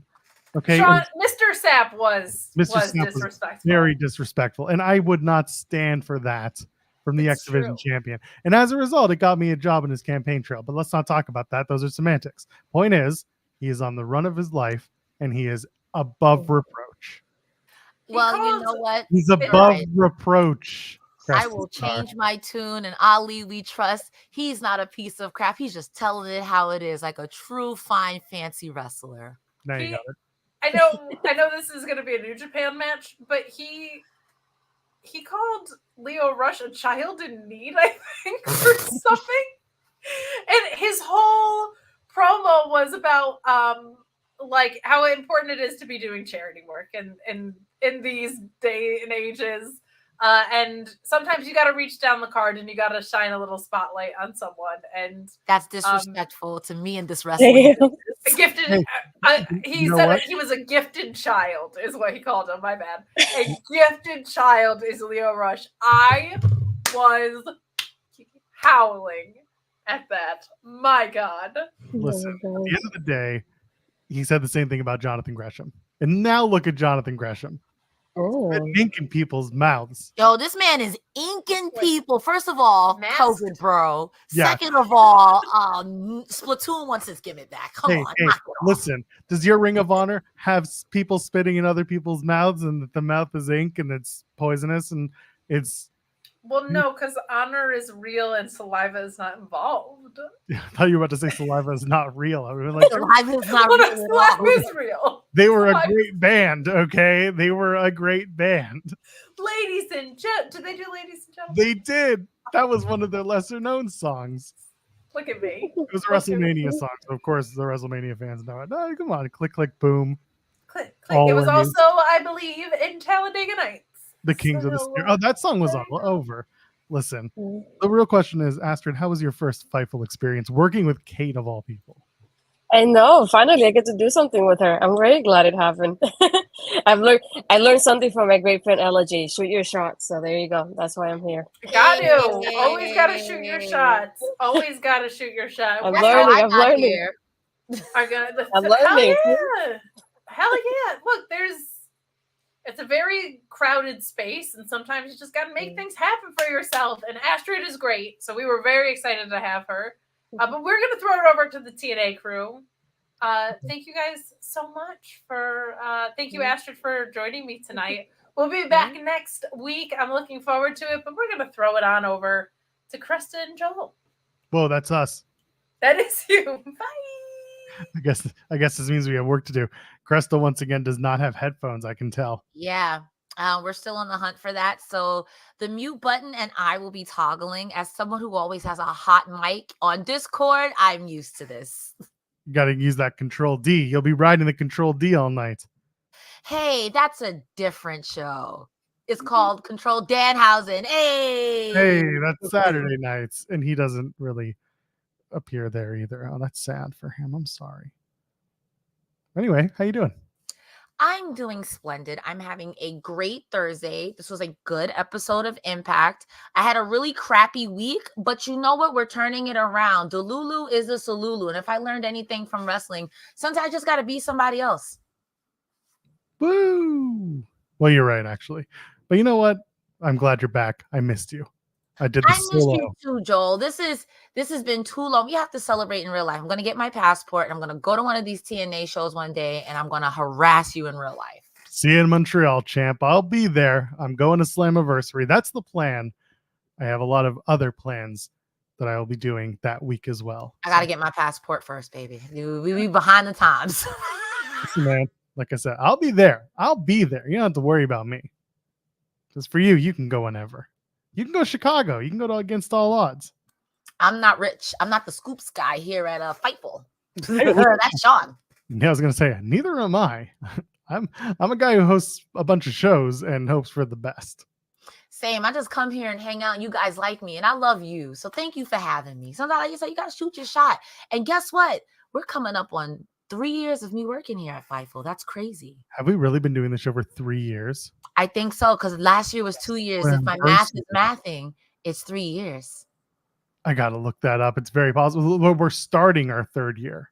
Yeah, this would be, I think, in either around because I remember it happening around my birthday. So it's either the end of this month or it was in March. Either way, we're gods. Yeah, it was it Slam? We are gods. Was it around Slammiversary? Was it? No. Anyway, it doesn't matter. We'll look figure it out. That was weird. Anyway, shall we? Oh, let's get it started. Yes. By the way, just for the audio friend, did you watch Under Siege? I did watch Under Siege. Okay. I have notes if you want to do a bing bang bong, because I have a lot of feelings about Under Siege, especially about Ash by Elegance. Yeah, well, okay, so we'll try to hit a little bit while we're doing that. Sorry, y'all get notes on the air before the audio goes to the real, people listening, right? I figure most people are listening to us in audio form. I'm probably wrong. So, bonus. I didn't even know that we were on Spotify until recently. And I'm like, look at me. I'm famous, mother. You said that I'm watching wrestling was for nerds. And look at me. Yeah, she's right. No, okay, she's right. She's very right. Yeah. We are giant nerds. Anyway, you ready to go? Yes, God. Here we go. And a 1. And anyway, hello, friends. We're back again. It's Fightful.com, and it's May 9th, 2024. It's time for your TNA Impact post show. I am at Joel Pearl, and joining me once again, I have not Mr. I've already messed it up. Cresta Star's back. Hi, Cresta. Hey, it's all good. That doesn't matter to me as long as I'm here. Free love, baby. Hi, I missed you guys. I've missed Joel Pearl. It's been so long, Joel. I feel like we haven't hosted together in like 3 weeks. I could be wrong. We took some time off. You and I got together, I think, before Rebellion, and then Rebellion happened. You were at Dynasty. You were in St. Louis. So yes. you weren't there for that. So Jensen and I did that. And we came back. I think we did a couple of weeks. And then Under Siege came around. And we were supposed to do, the night before Under Siege, it was your birthday. So I ended up doing a solo show. And then Under Siege, we were going to do a live show. And I was just exhausted. No other word for it. I was completely just drained. So I kind of said at the last minute to you, I'm like, hey, you know what? Let's not worry about it tonight. Maybe we'll just touch on it on tonight's show, which I think would be a pretty good idea. We can give our thoughts on Under Siege. The show itself, before I get your general thoughts on Under Siege and, of course, tonight's Impact, it felt like going into Under Siege, it was just a card, a few matches. Turns out Under Siege was actually a pretty good vehicle moving forward into Against All Odds, and, of course, later on to Slammiversary, which was good. And I think probably a better place to talk about tonight rather than its own show altogether, because everything kind of played well into this episode of Impact, which I appreciated more, having not done a post show for Under Siege. What are your thoughts on both shows we're about to dive into? Let me start off by saying that I'm an extroverted introvert. So when you said cancel plans at last minute, I did rejoice just a touch. I get it. But overall, I agree with you that I think that it's a great addition. Not to say that it was a pre-show, because it very much was a pay-per-view. And then I will say, seeing Casey Navarro here and then going to the House of Glory show and seeing him live, oh, he eats. He's so good. Overall, there was a lot to take away. I have so much beef with Ash by Elegance because you had me in the first half and then you pissed me off. Well, she's doing her job, is she? Listen, I'm getting worked, brother. 7 R's, 90 R's on the end of that. I'm getting worked, brother, because I don't understand why you did what you did at the end of the match and not during the match. And that's my brain go burr. So I get it. Yeah, she had the match on Countdown. It was her versus Jessica Havoc, and she gets the win, does Ash by Elegance. They showed that tonight in her little interview, that the segment she did with Gabby Laspiza, and Zaya Brookside would come out, and they set up a match for next week, and we'll talk about that a little bit more. But the match itself at Countdown Under Siege, it was fine. I had a feeling that this was going to turn into a knockouts tag team with somebody joining up with Ash by Elegance. Thought maybe Giselle Shaw or a Tasha Steelz.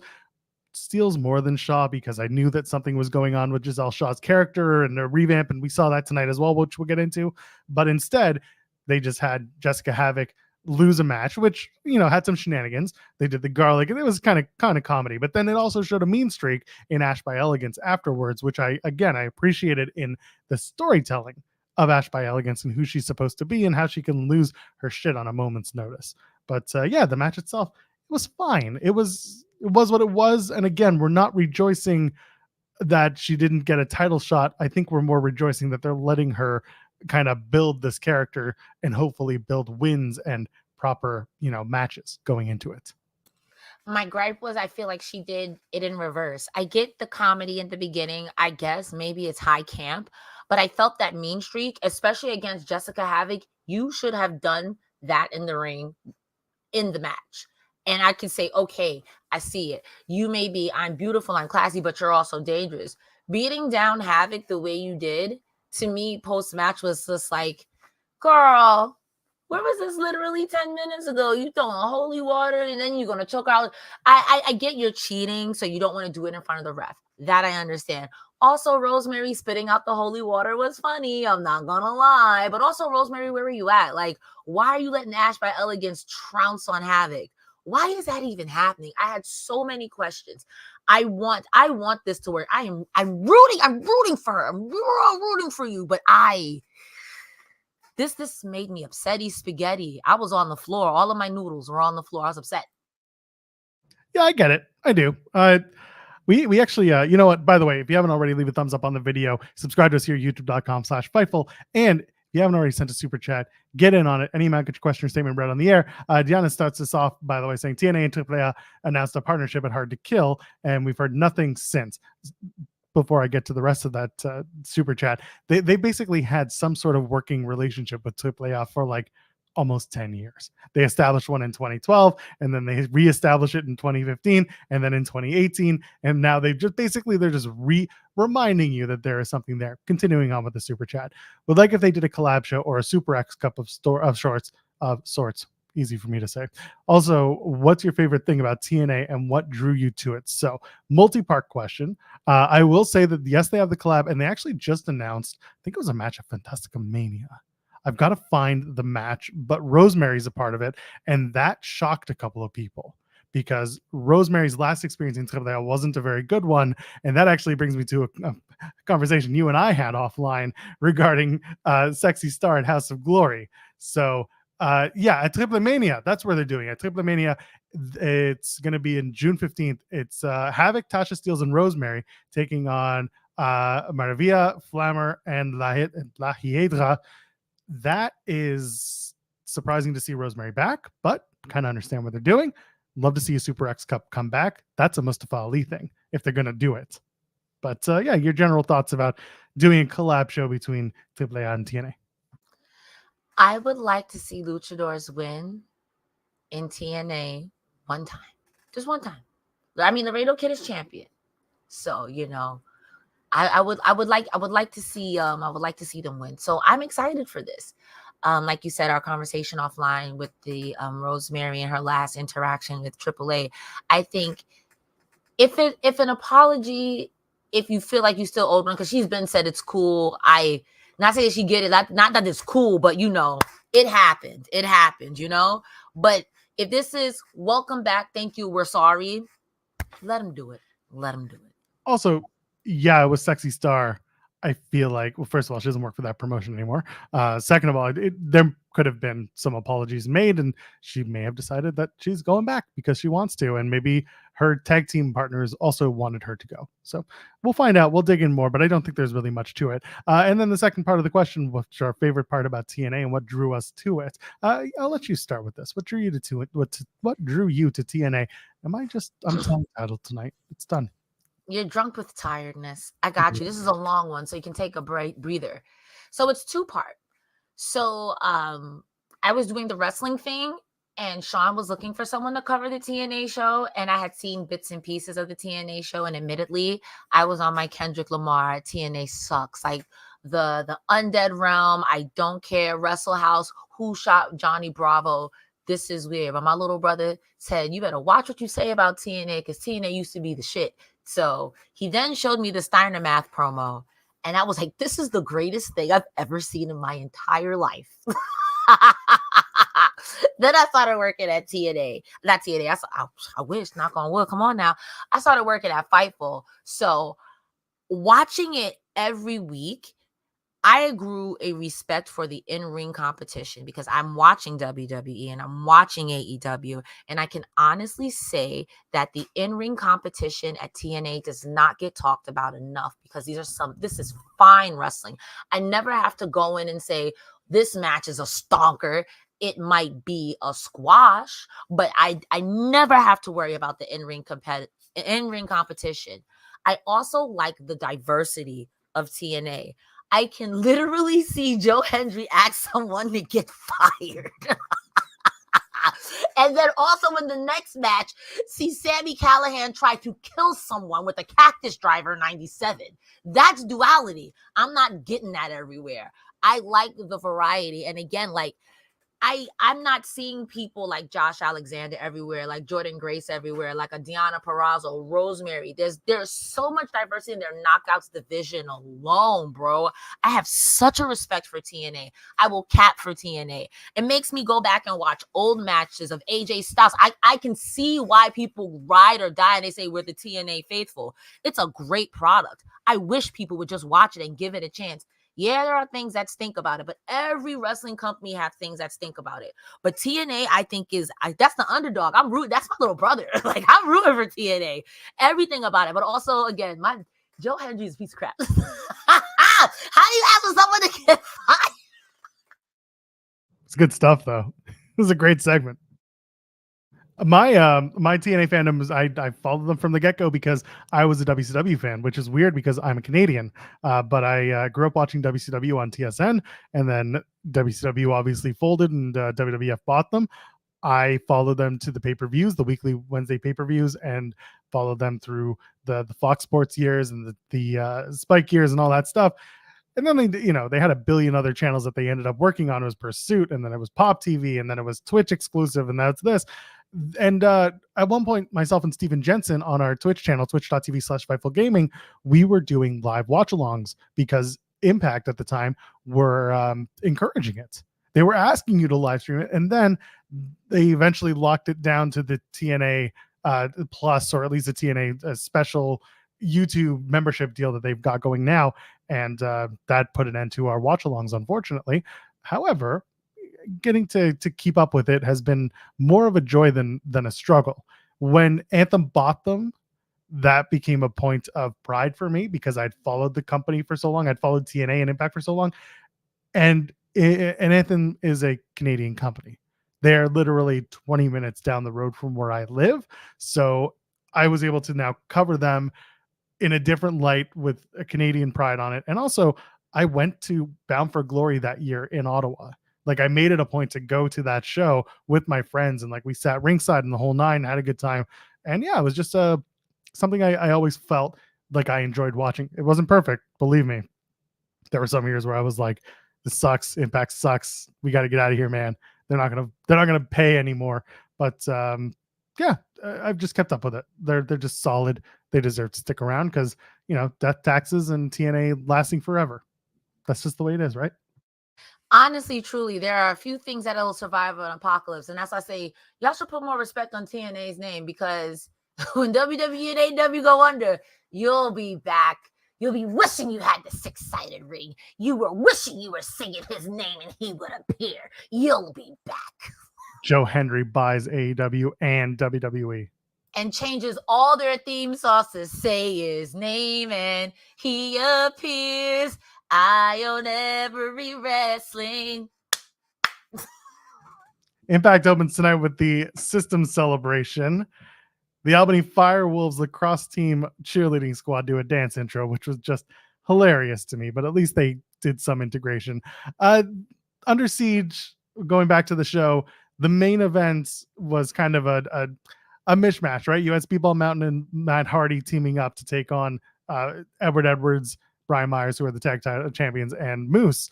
The match itself was good. You had Matt Hardy go through a table with Moose, or go put Moose through a table, and in the end, the system still pulls out the win. But really, the bigger story from the night was that the system added another championship to its ranks. Shouldn't be a surprise, really. The whole point of the show was to give Masha Alicia the Knockouts tag titles and give Alicia Edwards the Knockouts tag titles so that she could cart it around along with the rest of the crew and look legitimate and not just look like some random woman who is married to Eddie Edwards. You know, Lish has a track record. She is a wrestler. We know this. And to the point where during the celebration, you've got Edward Edwards saying, you know, she is the greatest knockout of all time, and it's getting heat, which is great stuff. The more I look at the system, Cresta, the more I realize this is the perfect team to be running roughshod over TNA since Hard to Kill when they introduced them. Your thoughts on the celebration? And of course, Matt Hardy gets involved. Ryan Nemeth gets involved. Matt Hardy tries to, you know, take on the system one on four, and then Ryan Nemeth makes a save. That's really what it ends up being. So I will say this. Still don't understand why they broke up MK Ultra to put her with Masha Alicia, but sure. All right. Well, no, that's the best part. Sorry to cut you off. That's the best part. Is that when Killer Kelly comes back, she is going to start a whole feud with those two, and there's more in there that I think makes it even better to have Masha Alicia as a team right now. Okay, I'll give you that. Also curious, Masha Samovich is nowhere to be seen in this promo. She's not a part of the system. She never has been. She was told that she's not. So she's just a vehicle. If I was Masha, I would be upsetty. I'd be Maleficent upsetty. How you gonna throw a celebration and not invite me? You got me clipped. No, because it was already agreed. They agreed. They told Masha. Masha said, you know, well, Masha's replied in Russian, but the whole point was that this wasn't Masha joining the system. They flat out said it to her face. You're not joining the system. You are merely an exercise in convenience for Alicia. And Masha was like, I'm like, sure, give me the titles. Give me the tag titles. Turn on her, Masha. Anyway, the segment was fine. Honestly, the system, like you said, is the perfect group to be running roughshod. The system is what Honor No More should have been. These guys, they're easy to hate. And I think we have said this before on the show. This is the perfect group to set up like this. So when they lose, you're not going to feel bad. You're not going to be like, darn, I don't want this person to lose. Because they're all like, they're really good heels. So it's easy to boo them. You individually, like as a fan, like, yo, these guys suck. You're the worst. You guys are all the worst. And then they're running Russia. What are you going to do? I think it was smart putting the tag title on Lish because respectfully, very respectfully, unless you had major shenanigans, Jordan Grace was gonna fold you like a sandwich, bro. Like yikes, I didn't want to see that. I ain't want to see that. And I like this. I like this. Matt Hardy coming out. Okay, before we get to that. I gotta give it to Moose. Moose says he ran off Matt Hardy and Nick Nemeth. He ran them off the court like they were Croatia and the system were the 92 Dream Team. I cackled. And what a dated reference. everything he said was a dated reference. And then Matt Hardy comes out eventually, says, I'd like to see Moose's Super Bowl ring. And then the crowd goes, ooh, and you got Brian Myers tugging on his collar like, oh, should have said that. That shit was great. I will say, if you have never seen Broken Matt Hardy, which my friend had never seen Broken Matt Hardy, he was like, what is this?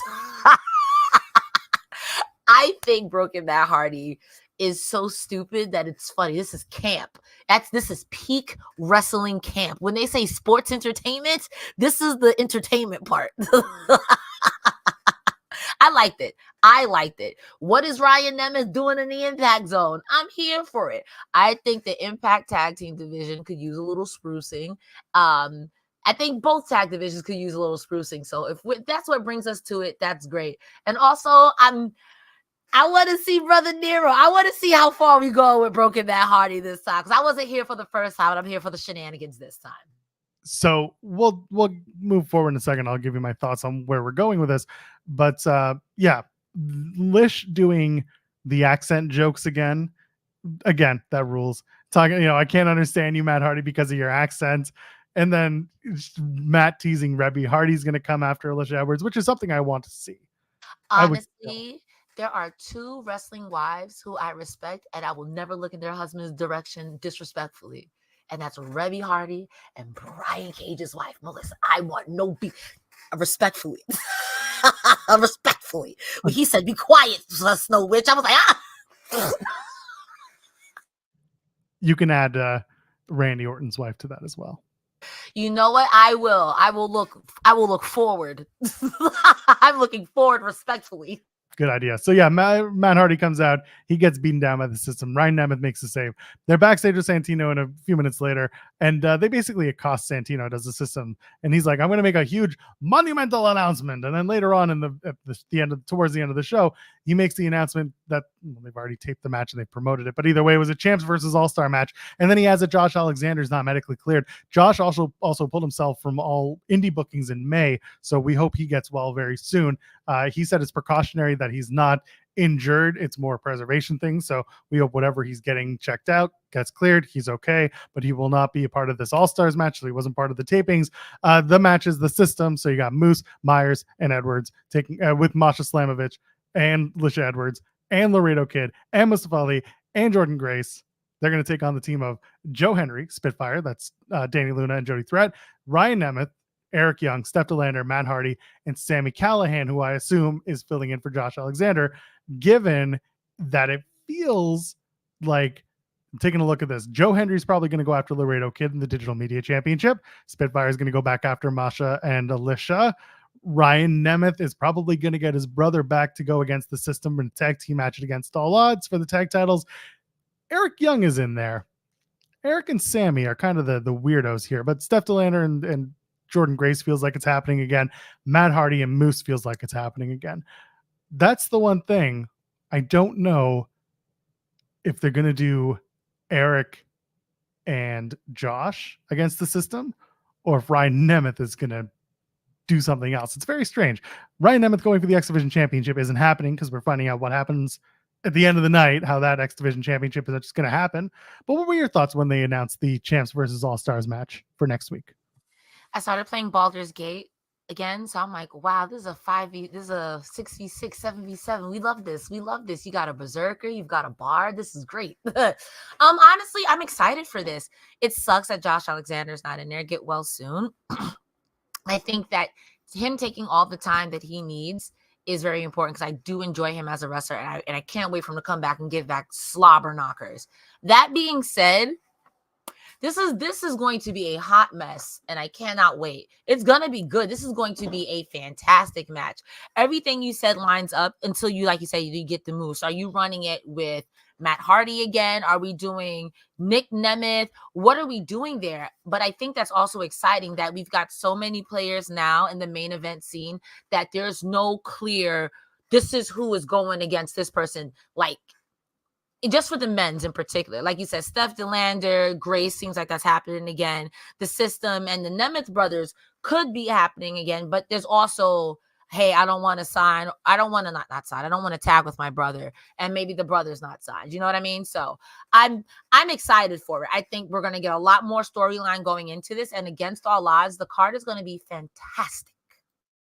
And listen, selfishly, I'm hoping they don't run Moose versus Matt Hardy at Slammiversary. It's not a slight to either man. It's really not. To me, it doesn't scream Slammiversary main event. Moose and Nick Nemeth, you can do it again if Nemeth gets the win. But then there's also, this is a good problem to have at TNA. They've just loaded up their men's main event division. They've added Hammerstone. They've got Josh. They've added Mike Santana. They've got Macklin, who's on a tear. He's working on some really interesting stories. You've got Frankie Kazarian. We talked about Moose and Matt Hardy. They've got a lot of people. I'm sure I'm missing people, but there's a wealth of talent at the top. But Moose and Matt Hardy is not the main event that I look to when I'm thinking of the 20th anniversary of Slammiversary. I'm not going to hold you. I'm going to tell you why I do. Look at when they rebranded the TNA. Who was their first sign? PCO. Moose is your champion. 20th anniversary for Slammiversary, you'd want to do a throwback. Broken match. I could see it being an ultimate deletion match. I could see it. And I listen, I would be the unpopular opinion here. I think it's funny. I think there are other options, but I have seen Moose in quote unquote Cardi matches. And I live because Moose is he's serious, but he's so unserious. You know what I mean? So I could see it. It would be a very TNA thing to do. I've said it once, say it a million times, and I said it with you when we talked about Emergence and the match that they made us sit through in the audience with Kazarian and Edwards. If you, TNA, have a captive audience in your venue, which you don't do every single week, and you play something on the TV screen for us to watch as a match, no. That's a great way to kill the audience. And that's what they've done before. So if they do something like an Ultimate Deletion match, no. You can't do that. You can't do that to that audience. You can do it on a TV show where everyone's watching because the show is not live. And you can tape the match. And this is what they did with the original Deletion matches, is that they were all taped. And you know what they did, Cresta? They sent the screeners to different wrestling media and influencers, and they said, film your reaction to this. We want to get your reaction. And the big teases were like, oh my God, this is amazing. This is incredible. This is stupid. I don't get it. There was a lot of that. And I'm not saying they have to do that again, because I think you do that once, people already know what to expect. They've already Sign me up. I want to do it again. No, they've nailed that down. They've done it. People know what to expect. Instead, if you're going to do it on an episode of Impact, that's the only way you can do it, because it's going to be a first watch experience, not the people in the venue looking at a screen for 10, 15, 20 minutes, whatever it is. That killed me at Emergence. Made no sense at all. That's fair. That's a fair assessment. However, my counter argument will still be, it'd be a very TNA thing to do. I love TNA. I love TNA boots, but Matt Hardy coming out there and being Ultimate Deletion was a very TNA thing to do. So, you know. But again, they can do it again. They should not run it as a live. They shouldn't run it in front of a live crowd.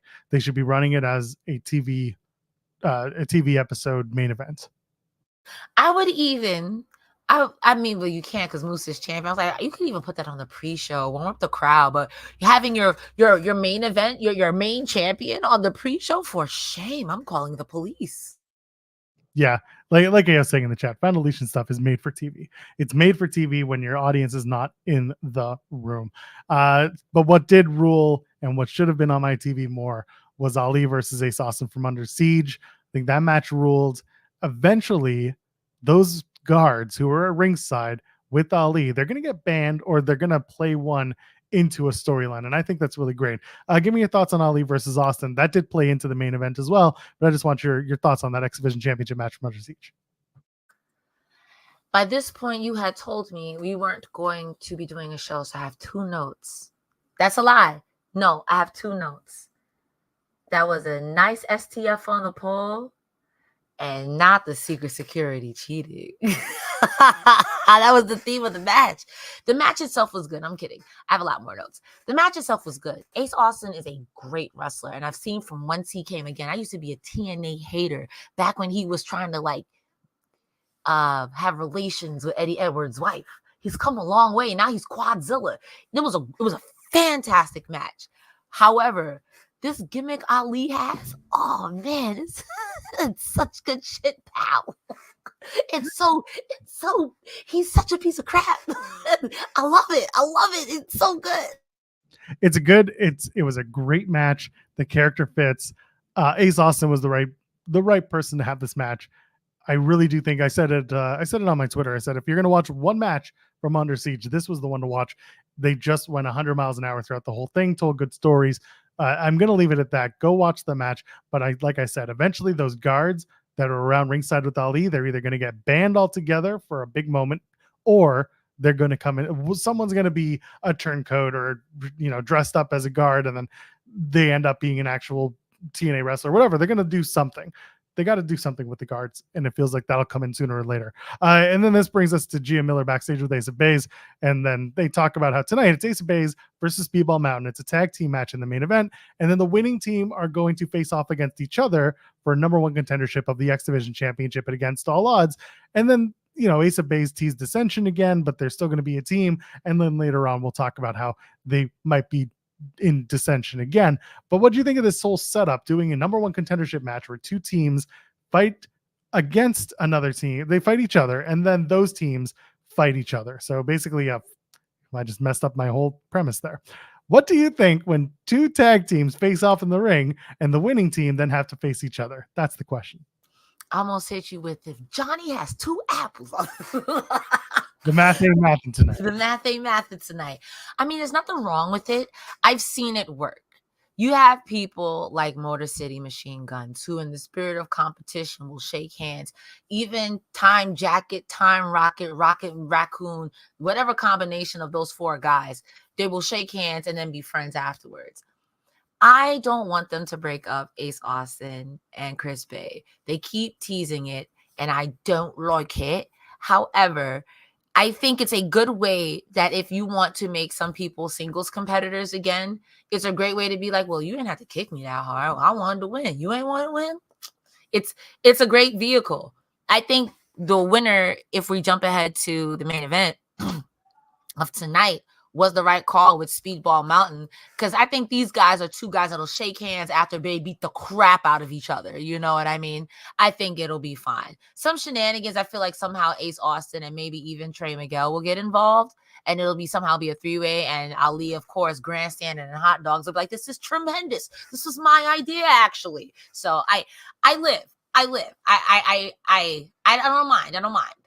Looking forward to talking about that match in a few minutes, but I love that regardless, both teams are going to face off against each other in any event. It's just an inevitability. As we rush into our first match of the night, Dobby the Brain Heenan sent a super chat saying, fun show tonight. Enjoyed all the in-ring action. The cheerleaders doing the delete sign over and over again made me cackle. That was funny stuff. Again, getting your super chats, getting your humper chats. Go ahead, frame our discussions. Would you have First Class team up to take on FBI? That's Ray Jazz and Zach Clayton. They've got Little Guido with them. Listen, on the pre-show, you had FBI beat down La Bateria. It was fine. Good match. But it was really just to get the match tonight on Impact where First Class beat them. And I like the finish. You did the kick by Swann, the choke slam by Dalla, and then follow up with the frog splash. Solid match. Was what it was. Ray Jazz looked good. Zach Clayton took a beating and looked good against Dalla. So I do appreciate that this match was well worked, but First Class all the way. What'd you think? I cannot care about First Class because Joe Hendry was doing Kendrick Lamar things to them before Kendrick Lamar was doing it to Drake. He said, all I could think about this whole time watching this match, can you please get fired? I'm like, yo! I wanted to care about this match, but I just kept thinking about Joe Hendry. And unfortunately, I think Joe Hendry has the same effect Danhausen has on some people. And in this case, he has that effect on AJ Francis. And it's horrible to see, like, with the ass boys, like, your guys are good wrestlers, but you'll always be the ass boys. And now I'm going to always think of, can you please get fired? The match was fine, but the best. Joe Hendry is the best. Honestly, congratulations for climbing the UK chart, Joe Hendry. Put it on Spotify so I can add it to my playlist. Thank you very much. Did you see that he's trying to do some work with the Sphere in Las Vegas to have his face put on there? And now he wants to make it a charity thing just to promote this brand. God bless Joe Hendry. If they do this with the Sphere, I will give to the charity. I'm putting that out there. I will absolutely, in my best interest, give to this. Not a lot. I mean, I'm a poor podcaster here, but I will absolutely donate to the cause. I think it's wonderful that they're trying to do it. And I think it's hilarious that of all places, it's the Sphere in Vegas. Honestly, Joe Hendry is a gem. I thought his birthday was May 3rd. As it turns out, his birthday is May 1st. It's May 1st. One of these days is before or after mine. Happy birthday. But honestly, 10 out of 10. 10 out of 10. 10 out of 10. I love that idea. And how are you going to say no to charity? That's right. You gotta use your noodle. He's working. He is May 1st. Hey, yeah. So either way, I was born in year 4, so it doesn't matter. I'm a million years old. Happy birthday, Joe Hendry. We're backstage with Santino Marella and Jake something.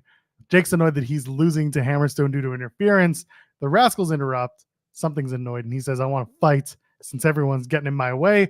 Santino makes Rascalz versus something, and then Diener is going to be Jake something's partner. Something looks a little annoyed as they all walk away, so that was a little bit interesting. Jake something took on Alexander Hammerstone at Under Siege. I don't know if you have much to say about it other than these two men beat the living shit out of each other. I liked the match. It was fun stuff. Something should have won, but I get why they gave Hammerstone the victory in the end. I think they see a little bit more immediately in Hammerstone. Getting your notes ready, aren't you? Yeah, I was looking at. Wait, wasn't Hammerstone not medically cleared at Under Siege? Oh my God, that's right. You're right. I'm looking at my notes. I'm like, it was Joe Hendry versus Zach Wentz, and then it was Rich Swann versus Jake something. And then Cody Diener came out, and everyone was like, who is this guy? Jesus Christ. I completely just made up a whole match in my brain. It's all good. The weeks blend together. It's been that way since the Panoretic. We're still technically in a Pico de Gallo and Mercury's in Gatorade, so it's fine. Thank you for putting up with that. We're just going to cut that from the audio, shall we? Nah, it's all good. It never happened. So anyway, Rich Swann was against Jake something. Oh Cody my God, that's right.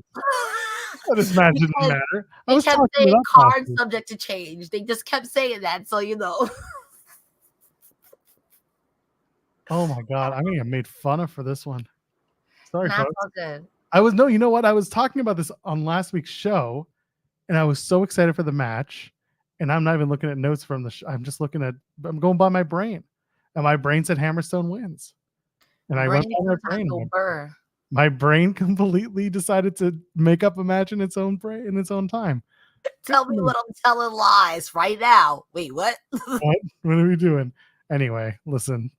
I want them to run something versus Hammerstone. That's how badly I want it, is that I made up the entire match in my brain. That's all good. Yeah, that makes you a typical wrestling fan. Where'd you get this source? I made it up.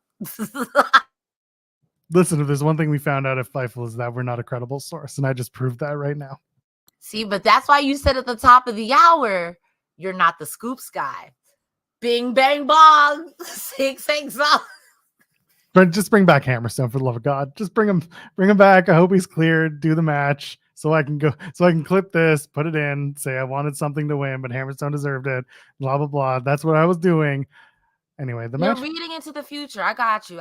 You're a soothsayer. Yep. Oh yeah, that's exactly what it was. It's not that I completely forgot that the match didn't happen and that something had a replacement in Rich Swann. Not at all. That's not what happened at all. Something should have won. I mean, in this match, I just wrote Diener's reunite, and we got that like a forced reuniting again. And commentary kept putting that over tonight that, they're technically family. And at first I was like, wouldn't it be interesting? But Jake something looks more annoyed at Diener's presence because it's like, yo, you were losing in the design and now you're doing this people's choice thing and it often gets you beat up. Get away from me, loser. Anyway, I'm not making this one up. Sound check with Alan Angels. Angels is the late jerk. Putting his shoes on. Why didn't he have his shoes on at work? What was he doing? That was weird. The lighting has gotten better, which I like the progression of this. It seems like the sound check is becoming a more professional vibe. They're doing the sitting on the boxes, the rock boxes. And then I love at one point, Khan just rolls Angels away. They forget this guy. Angel says Khan is Steph Delander's new love interest because Matt Cardona's injured and he's written on the dirt sheets. They're just annoyed with Angels and he's playing a little shithead little brother as he does. And then Angels hits on Steph Delander. Khan and Steph Delander are annoyed. Angels takes security on Khan. Khan takes care of them and they just walk away. And Angels just looks like a big old pile of duty. What do you think of this whole sound check thing? When he scooted Khan away, I'm like, yo, there's no recovering from that. Not Khan. When he scooted Alan Angels away, just like it was. This was comedy. This was peak comedy. He was like, oh, I thought you broke up with Matt Cardona. She's like, what are you talking about? And then he starts like So hey, baby, bro. Oh, with his leg up on the box like a real POS. I mean, if this was a social commentary on what not to do, you nailed it. I like this, but I hate this. Like, okay, Alan Angels, I see what you're doing, but I also want you to get some W's. But this is funny. This is comedy. I was sports entertained. Steph DeLander and Khan teamed up against PCO and Jordan Grace. Did that match happen at Under Siege? Did it happen? Was it one that happened? Hold on, let me go to my I think it was a good match for what it was. It was a storytelling match. I'm pretty sure that Jordan Grace won. I'm pretty sure that PCO got hit on by Steph DeLander again. And I'm not going to hold you. I might have turned it off because I don't even have that in my notes. I'm fake. So you know what? This is the best place to get your scoops. Don't forget to select $5 for Fightful Select. We're the best in the business. You know, we got the best scoops. All right. Well, you know what? At least I can tell you that Speedball Mike Bailey's contract information is up on FightfulSelect.com. We broke that news story today when it ends. And of course, we've got the scoop on Wheeler Yuta. Unfortunately, he's been injured for a little while. We have a little bit of an update on him. What else we have? We did Ask Rhapsody today. That was live. We have free tier as well over on Fightful Select where we break news, big events that are happening. For example, we broke GCW going to Hawaii. That was in a free post over on FightfulSelect.com. And Santana versus Matt Riddle at House of Glory on May 24th. That's going to be the main event. Fightful Select had learned Mike Santana is going to put up that House of Glory championship against Matthew Riddle. FightfulSelect.com, best $5 in the business. Am I right, Cresta Star, or am I right? It is the best $5 in the business because you know who's off on Fridays? This girl. You know who likes to go to House of Glory? This girl. So I might just have a scoop myself. A scoop of wrestling. I'm kidding. That's not my. That's Sean's.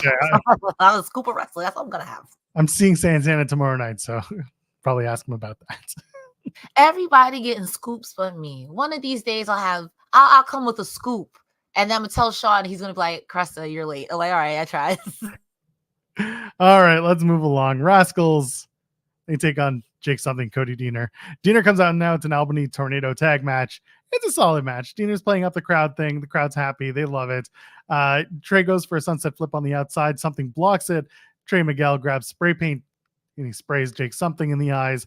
Wentz and Trey with that spine buster, double super kick, double stomp combo. They pin Deaner. Let's talk about the match, Cresta Star, and then we'll talk about the post-match, which made things even more fun. What do you think of the match between Rascalz, Deaner, and Jake Something? In my hardest of hearts, low-key, wanted Deaner's reunion. If we go back to that super chat from earlier, what was one of the things that drew you into TNA? The Deaners were so out there. I kind of low-key want it to happen. But Jake, I feel, is a completely different character now, and I could understand why you wouldn't want him in that situation. That being said, this match, STIFF, I saw Trey Miguel's nipple go into the audience because Jake Something slapped that man's chest, and so did Deaner. Trey Miguel is tough. That is a tough man because his chest is bloody chest. This match, Jake Something getting sprayed in the eyes. Poor Jake Something. You went from winning every match to getting screwed every match. I don't know what they're going to do with him. It makes sense. You want to cool him off just a touch because you got a lot of people in your main event scene. Because to me, at some point, you got to put him in the main event scene. There's got to be a Hammerstone. There's got to be an Alexander something. There's got to be a Moose something. You know what I mean? I get it. The match was fine. The match was great. I feel bad for Trey Miguel's chest, but I've also seen Trey Miguel die and come back to life in some of these matches. So I'm seeing Trey Miguel tomorrow as well. My God, I'm seeing the entire TNA crew. You're so cool. I want to be like you when I grow up, Joe Pearl. No, you don't. I'm covering a wrestling show. Post-match, Steve Macklin comes down, beats up on the Rascalz, and then he goes backstage. Gia Miller approaches him and say, "What the heck's going on?" And Macklin's like, "This is payback for both times the Rascalz walked out on me." And he said, "This was the second time." And Gia's like, "What does that mean?" I took out Trey Miguel at Under Siege, which, by the way, I had to remember that had happened because apparently I also make up matches in my entire head and then I talk about them. Frankie Kazarian walks up. He says, is that why they lost it under siege against Josh Alexander and Eric Young? Macklin says, no. That wasn't because of why. It's because you suck. And then Macklin says, well, it's not his issue. And Macklin says he says it's a Kazarian issue. Kazarian said Macklin's Santana issue is his own. Macklin says, well, guess what? Your Kazarian issue of Josh Alexander and Eric Young, that's your own too. They split. Kazarian says, so much for the Marines. The line was, he said, yeah, well, good luck with your Santana issue. And then he says, luck is for Marines. I was like, ooh, that was really snooty. That was very mean uncle of you, Kazarian. I had to watch this thing a few times. Macklin's doing a really interesting thing here where he's very tweenery, but like, I don't know if anyone would buy babyface Steve Macklin, but he's been that POS heel for so long. He's been that bad guy, but then he's aligned with a couple of bad guys. The alliances haven't worked. Does he stay a bad guy and then he just proves it that he can do it himself? Or are we maybe poised to see Macklin try to win over the fans? I think Macklin can do that, but he'd be more of an anti-hero.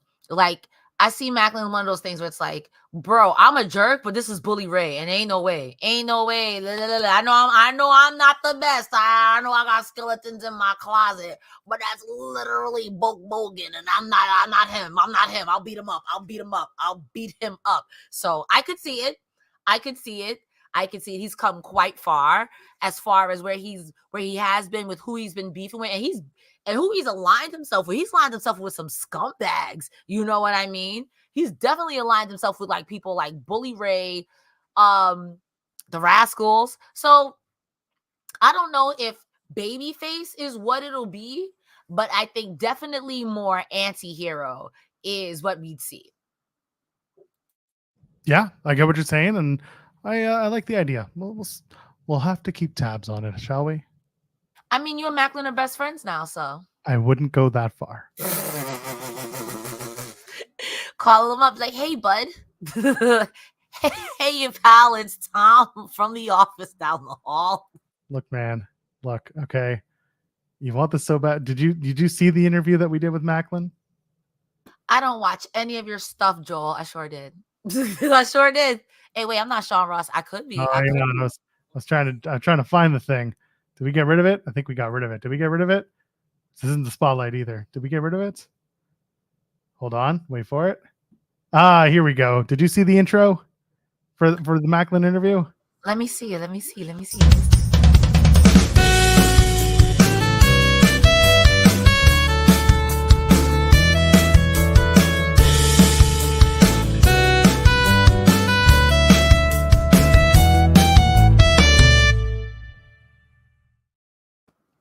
What in the clip art was that? Yo, you got heat with me because of that. That was great. I'm sports entertained. Y'all laugh at anything. I'm sports entertained. For those who don't know, myself and Jeremy Lambert host a morning show on our sister channel, Fightful Overbooked, every Monday, Wednesday, and Friday at 10 a.m. That's the theme song. And he and I were interviewing Steve Macklin, and then Sean showed up too. But point is, we did a Steve Macklin intro for that one. Broke him. I broke his ass. It was fantastic. That was fantastic. I would have popped this. You popped the boys in the back. It's me. I'm the boys in the back. I hope you're watching TNA. I hope you understand the lengths to which I'll go for a pop, because that was it. Mike Santana sits down with Tom Hannafin. I really liked this segment. And it feels like this is part one. They do a good little background retrospective on Santana's last TNA run, talk about LAX. They talk about the loss of his father, talk about his family. They talk about his sobriety, why he came back. So now we'll get the mission statement stuff. I think this was one of the better presentations of a character returning to TNA that they have done this for. What do you think of this sit down with Santana and Hannafin? From going from a very silly thing to I feel like a serious interview, this was superb. It was treated with respect. It's one of those things where I feel like, if I can be serious for a moment, I think he works for the company too, by the way. He works in the back. Okay, but let me be serious. No, I'm saying like I think it's very important to talk about things like sobriety, especially in this day and age, and even in like wrestling spaces, because I think it's cool to party and seem as a little lame if you're like, hey, I'm sober Cobra, and there's nothing wrong with that. So I do like that they included that, and I do like that they say how he went away to be a singles competitor, and he was like, yo, this bad thing happened with my father passing away, and then right after that the pandemic happened, you know. And I feel like much like when Frankie Kazarian came back, they're going to talk about his time in AEW and how he's bet on himself to come back to TNA, which I'm excited for. I can't wait to hear that part of the story. I do wish that I was watching TNA during the LAX, because the clip they picked some of the best clips, because I had never seen any of LAX's. Oh, well, that's a lie. I see maybe one or two, but the clips they showed, I didn't see them, and they looked great. So I loved this. This was treated with so much respect, and it makes me hype for Mike Santana, the person, more than the wrestler, if that makes any sense. Yeah, absolutely it does. And there's a match, I'm trying to remember what they called it. It was a jungle death match, Bound for Glory 2018, between the OGs and LAX. If you're going to watch one match from that run, that's the match I would recommend. It was hard hitting. It was crazy. Lucha Bros and LAX had a bunch of really good matches as well, but is it bloody? One of them is. But you've gotten used to it, so you'll be okay. It's not aggressively bloody. It's just aggressive. It's not Cody Rhodes bloody like Crimson Mask. It's not. It's like okay, I can do it. I don't think it's too bloody. But go take a look at that match. One was 2018, the other one was 2019. I was there for the Rebellion one. I think. I was there at Rebellion. I couldn't remember the matches. Again, I've been making up matches tonight, so what do I know, right? How do I know if I'm telling the truth? You won't know until you go back and watch Impact for yourself. Figure out what I told the truth on tonight. Ash by Elegance has an interview with Gabby Laspiza. The Busted Open universe continues to expand onto TNA programming. George Iceman comes out and he's asked what his name is. His name is George Iceman, by the way. If you haven't figured it out yet, that's his name. I'm surprised Joe Hendry didn't come out when they said, what is your name? I thought they were going to say his name. I don't know why I thought, and I'll stop thinking. Keep him far away from this one. So he does George, the personal concierge, Ash. Anyway, and they do a whole thing with the video package, and Gabby's trying to get to the bottom of this with Ash by Elegance, blah, blah, blah. And then Xia Brookside comes out, makes the match. It's Xia Brookside versus Ash by Elegance for the they call it the rings, but it's really just a brass knucks bejeweled type of thing. Because if you remember the first match that Xia and Ash had, it ended with the brass knucks being used, the bejeweled knucks, whatever you want to call them, and Xia got the win on Ash, and then Ash had a temper tantrum. So feels like we're running this back so Ashley gets her win. Sorry, Ash by Elegance gets her win. What is on her birth certificate, Cresta Star? What you just witnessed just now was called growth, because I almost said something rude. It says Ash by Elegance. That's what it says. That's what it says. That's what it says. Someone in the chat saying, the concierge is too annoying, it takes away from Ash. And you and I have been talking about this. I need your thoughts, because I know you're not. It's worked for you once, and then it hasn't. So give me your heat check on Ash. I'm gonna say the personal concierge is the only thing working. I want it to work. I want it to work. I'm seeing what's beginning to form. You are an entitled influencer with a personal concierge, a personal corsair. Okay. I get it. It's kind of giving Emelina, but whatever. It's kind of giving the iconics, the influence. It doesn't matter. The inspiration doesn't matter. I've seen this. I know you can do it. I see it. However, what we got right, what we're getting, my patience is growing thin. I want it to work before I just I'm disinterested. And I will always root for women's wrestling, because I know people are like, I'm going to the bathroom. Shut the hell up, okay? But this isn't working for me, brother. And I think George Iceman is the best part of this. And I hate that for her. I hate that for her. I want more. And if pairing her with Xia, because she did have some good matches with Xia, maybe that'll bring it back out of her. But again, if we go back to what happened at Under Siege, you did that backwards, honey. I mean, like, you should have did all that aggression in the match. I would have got it then. It would have made sense that you're someone who's tough, but you're also very bougie. I can understand that. what I want, I'm not getting. And I felt this way with Giselle Shaw, and then she turned it around. But by now, Giselle Shaw turned it around. And I'm still not getting that with Ash. And I want more. I want more. That's all it is. That's all it is. I think she's a good wrestler. I just need more. Yeah, I get where you're coming from with that. And I think that there's a certain amount of like expectation that because she's a former WWE star, maybe she's going to come in and make a huge difference and be the next Knockouts World Champion. But what if it's not what we're doing here? Maybe if it is more character based, more undercard, a little comedy, but a little serious. If there's room for that to exist in the TNA world, I'm okay with that. Someone who's going to basically help other talent get over, but it doesn't seem necessarily that that's what they're going to do. Eventually, she's going to cycle into championship contention. I don't know when. But I don't even feel like we're getting that undercard comedy thing. Like we get like with the garlic, and it was cool, but you could have gone further. Just like I feel like with the wrestling, there's something missing, and I can't critique because I'm not like a wrestler, so I know where my line and my boundary is. But there's a layer there that I'm like, it's like biting into a sandwich with no lettuce. There's no crunch. There's something missing. There's something missing. And once she finds it, it'll be great. Maybe she needs a Giselle Shaw to be like, girl, you look busted. Come be under my ring. I had a Shaw Taraj before. Maybe I can make it work for you or something. I just know for me right now, it's not working for me, brother. And I just want my little crunch. I just need a little bit more. Well, speaking of Gail Kim, she's too busy at the Lotus Wellness Retreat in Kemptville, Ontario. That's my cheap plug for them.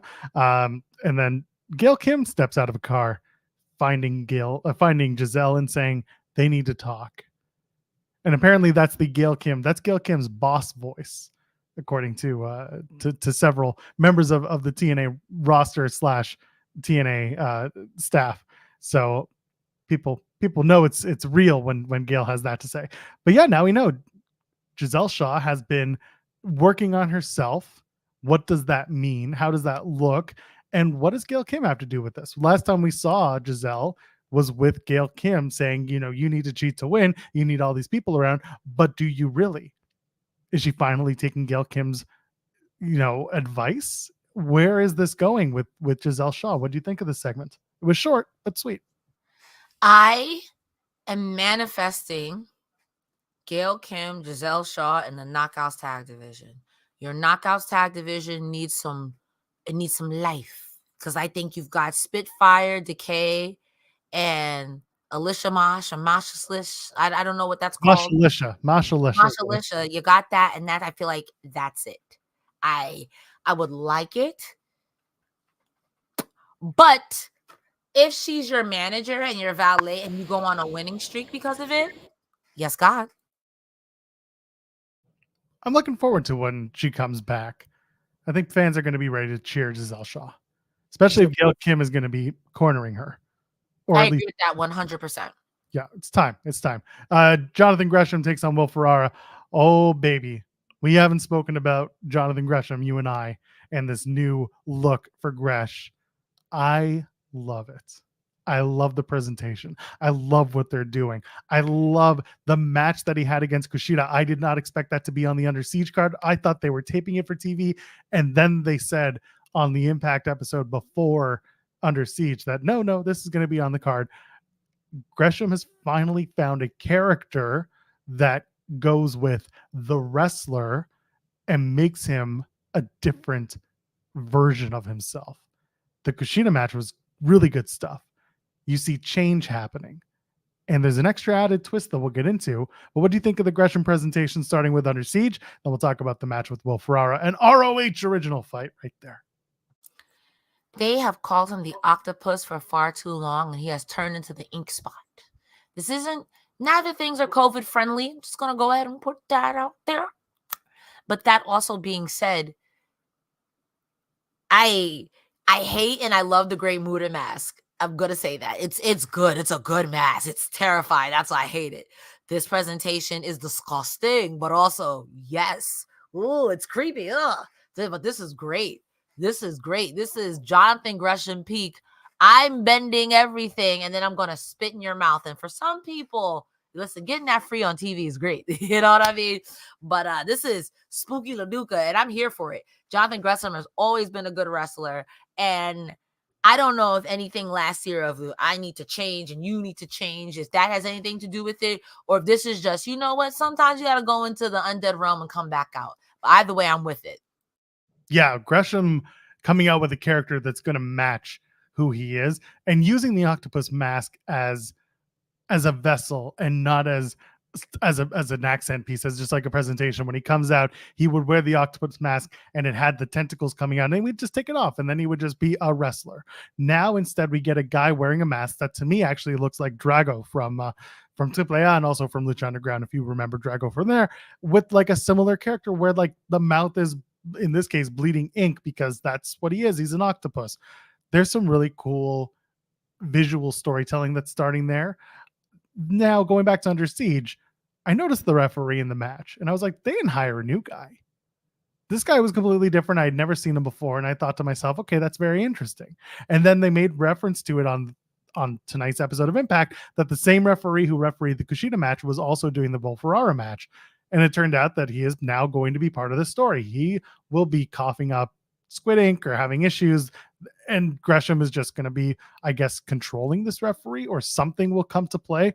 But I love that that's how they're doing it. It's a hell of a presentation, and adding the referees like that little wrinkle that you're not supposed to notice, but we're going to tell you it's there.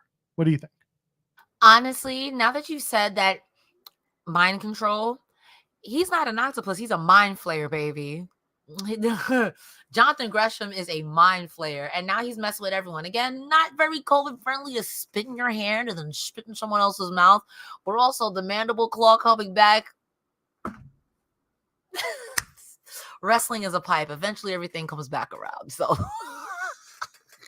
I love it. I think this is a great presentation of Gresham. It is terrifying. I'm losing the mental game before I even wrestle you, bro. You're coming down like that, and then you take off the mouthpiece to expose something spookier. I quit. I no thanks. And I know you're about to spit in my mouth. It's like fighting Crazy Steve. I know you're about to bite me or fork me. No way. No way, bro. Now I want those two to fight. Oof. I don't want them to fight. I want them to get together and do some real freaky stuff. Wait. Not like that. Not like that. Yeah, sure. Maybe get the band Decay back together, since Black Taurus is now something else in AEW. So you know, I mean, he fits.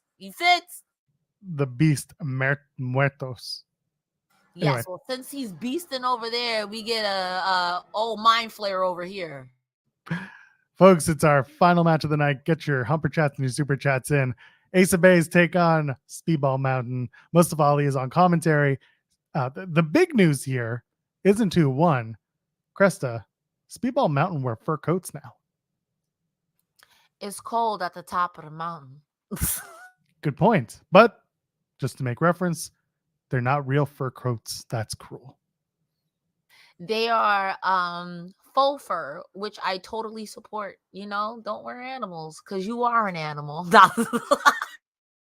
Match is good. Speedball Mountain get the victory. Ace of Base have a little problem, a little malfunction at the junction, in that Ace Austin goes after Mustafa Ali, who's at ringside, and that gets him stuck, because he ends up eating the Speedball Mountain Kick Dragon Suplex, Birmingham, or Ultimate Weapon. So Ace eats the pin. Speedball Mountain's going to go one-on-one against each other next week on Impact. Winner gets to face Mustafa Ali at TNA's Against All Odds in June in Chicago, which that's an interesting wrinkle, because you're going to have, I'm guessing it's Trent 7 for this round. And then I think Speedball and Ali is going to be a Slammiversary, because Speedball needs a stand-out match in effectively his hometown. That's a match that you do. Ali and Speedball one-on-one at Slammiversary, that's a big moment. Don't know if Speedball wins, but I do know that that's a match worth doing. But let's talk about the tag match itself. There was just a lot of really, really, really solid action. Ace of Base are going to fight each other, and so are Speedball Mountain, but at least there will be stakes on one side. I will say there were two different things happening during this match, and I lived for both of them. The in-ring action was amazing. I mean, But also what was going on commentary, Ali, this I cannot praise enough. When I call it a piece of crap, I mean that respectfully. It is so, he is such a spin master. I noticed that when he's lying, he's like, I don't even know what you're talking about. He really sticks to his agenda. And Tom Hannafin was being spicy nice tonight. He was like, but you cheated and you had your secret security. And quite frankly, I think you're two-faced. Like, Tom Hannafin, even sitting next to Nigel McGuinness, say what's going on. I was waiting for Hannafin and Ali to have a match because they were going at it on commentary. Hannafin has become like that. He takes no shits, and I really appreciate that. His character at the desk has suddenly become one that is just not afraid to be in charge, and I really like that. You kind of have to be sitting next to Ray Walt because Ray Walt will lie. He will lie like a rug. He will lie as the day is long. Ray Walt will lie. Ray Walt was, as the kids will say, he was glazing Ali all night. Ali said something, he's like, yeah, you're right. That's right. You're so. You would swear that Ray Walt was doubling for Don Callis. He lied so much. You had that going on commentary, and then you had this match where it was kind of like will they, won't they, with Chris Bay and Ace Austin, and also are they still in Bullet Club? Is that a thing? Because I didn't see it in their intro, and I'm like, did I miss something? So they've kind of started moving them away from that after Hard to Kill. They don't come out to the Bullet Club music anymore. It's kind of been like they're moving away from it, but they still have like the theme music is a variation on the Bullet Club theme. It's just like a more updated version of it, but they're not Bullet Club. They were always the cooler members of Bullet Club compared to literally everyone else in the group, but it feels like they're just kind of like they're there. They're like Bullet Club. Well, they're like NWO Japan, but Bullet Club is in Japan, and this is, you get my point. Yeah, we're like second, third cousin, lover, friends. I got it. Yeah, you get it. That's exactly it. I mean, the double dives, well, it was a dive from Speedball to, oh my goodness. I know it's no. Speedball did the moonsault on to Austin, and Trent Seven did the dive onto Bay, and that was pretty cool. But again, I don't want them to break up Ace Austin and Chris Bay. I do think that both the X Division and your main event, hell, even your digital media scene is kind of crowded right now. I think these two are a very well-established team, and I would hate to break them up. However, Ace Austin or Chris Bay would be an amazing X Division champion. Chris Bay or Ace Austin would be an amazing digital media. And I think that depending on those runs, we could talk about a serious, legitimate conversation of world champion. These guys have proven themselves, especially I love Chris Bay. And I think that Chris Bay, in my opinion, has always had it. But the improvement from Ace Austin in particular, I'm like, we can really have this conversation. Again, I've seen from whence he came trying to heck Alicia to now. So it's like, I want him to be great. And I know Chris Bay got it. Chris Bay, to me, has the same je ne sais quoi as Swerve. You just got to, I think if he's put in the right position, he'd be an amazing champion. And I think Ace Austin has that now. I don't want them to break up quite as yet. I think there's still more gas in that tank. I agree. They could also do a brothers fight and then brothers get back together type of thing. Just fight it out, get it over with, and then we're good. Or they could do, someone's playing in the chat, they could do the tag title rematch clause that they mentioned they have, lose the match, and then split up. It's, sorry for the pun, it's inevitable only because these two are so ready to be more than the tag team. They've both had great X Division matches and have been X Division toppers, that it's time to start thinking about what happens next, because they don't need to sit in tag team forever. Or they could split amicably and decide that they're going to go after singles, and then tag teams are only when they want to do it. But I think it's time for Ace of Base to start moving on from what they've done, because they've accomplished everything there is to accomplish in the tag team division of TNA. My only air of concern when it comes to that is always like right now, we're very stacked in every card, and I don't want them to get lost in the shuffle. In the tag division right now, I think you're at the top of the card. If like they're not tag champions right now because the system is, but this is a team that is at the top of the card where there's so much going on in your X division, especially with Ali Ali is that's gone. You can forget that. The Digital Media Championship, not for nothing. I think these guys, not saying that they're better than that, but I'd rather them be in the main event scene conversation, which is already crowded with Steve Macklin, Ryan Nemeth, Nick Nemeth, Matt Hardy. Like, there's so many people. I just don't want them to get lost in the shuffle, which people can. It happens in Impact. People do get lost in the shuffle. I miss Tasha Steelz. Where's Savannah Evans? You know what I mean? Where's Jay Vidal? You know, it's just that's just my worry. I agree with you. I think this them as a tag team is great, but it's time for them to do more. But right now is now the best time to do more, because what are we gonna do with Ace Austin versus a Steve Macklin who mad? Ace Austin versus Chris Bay. I don't want to see that.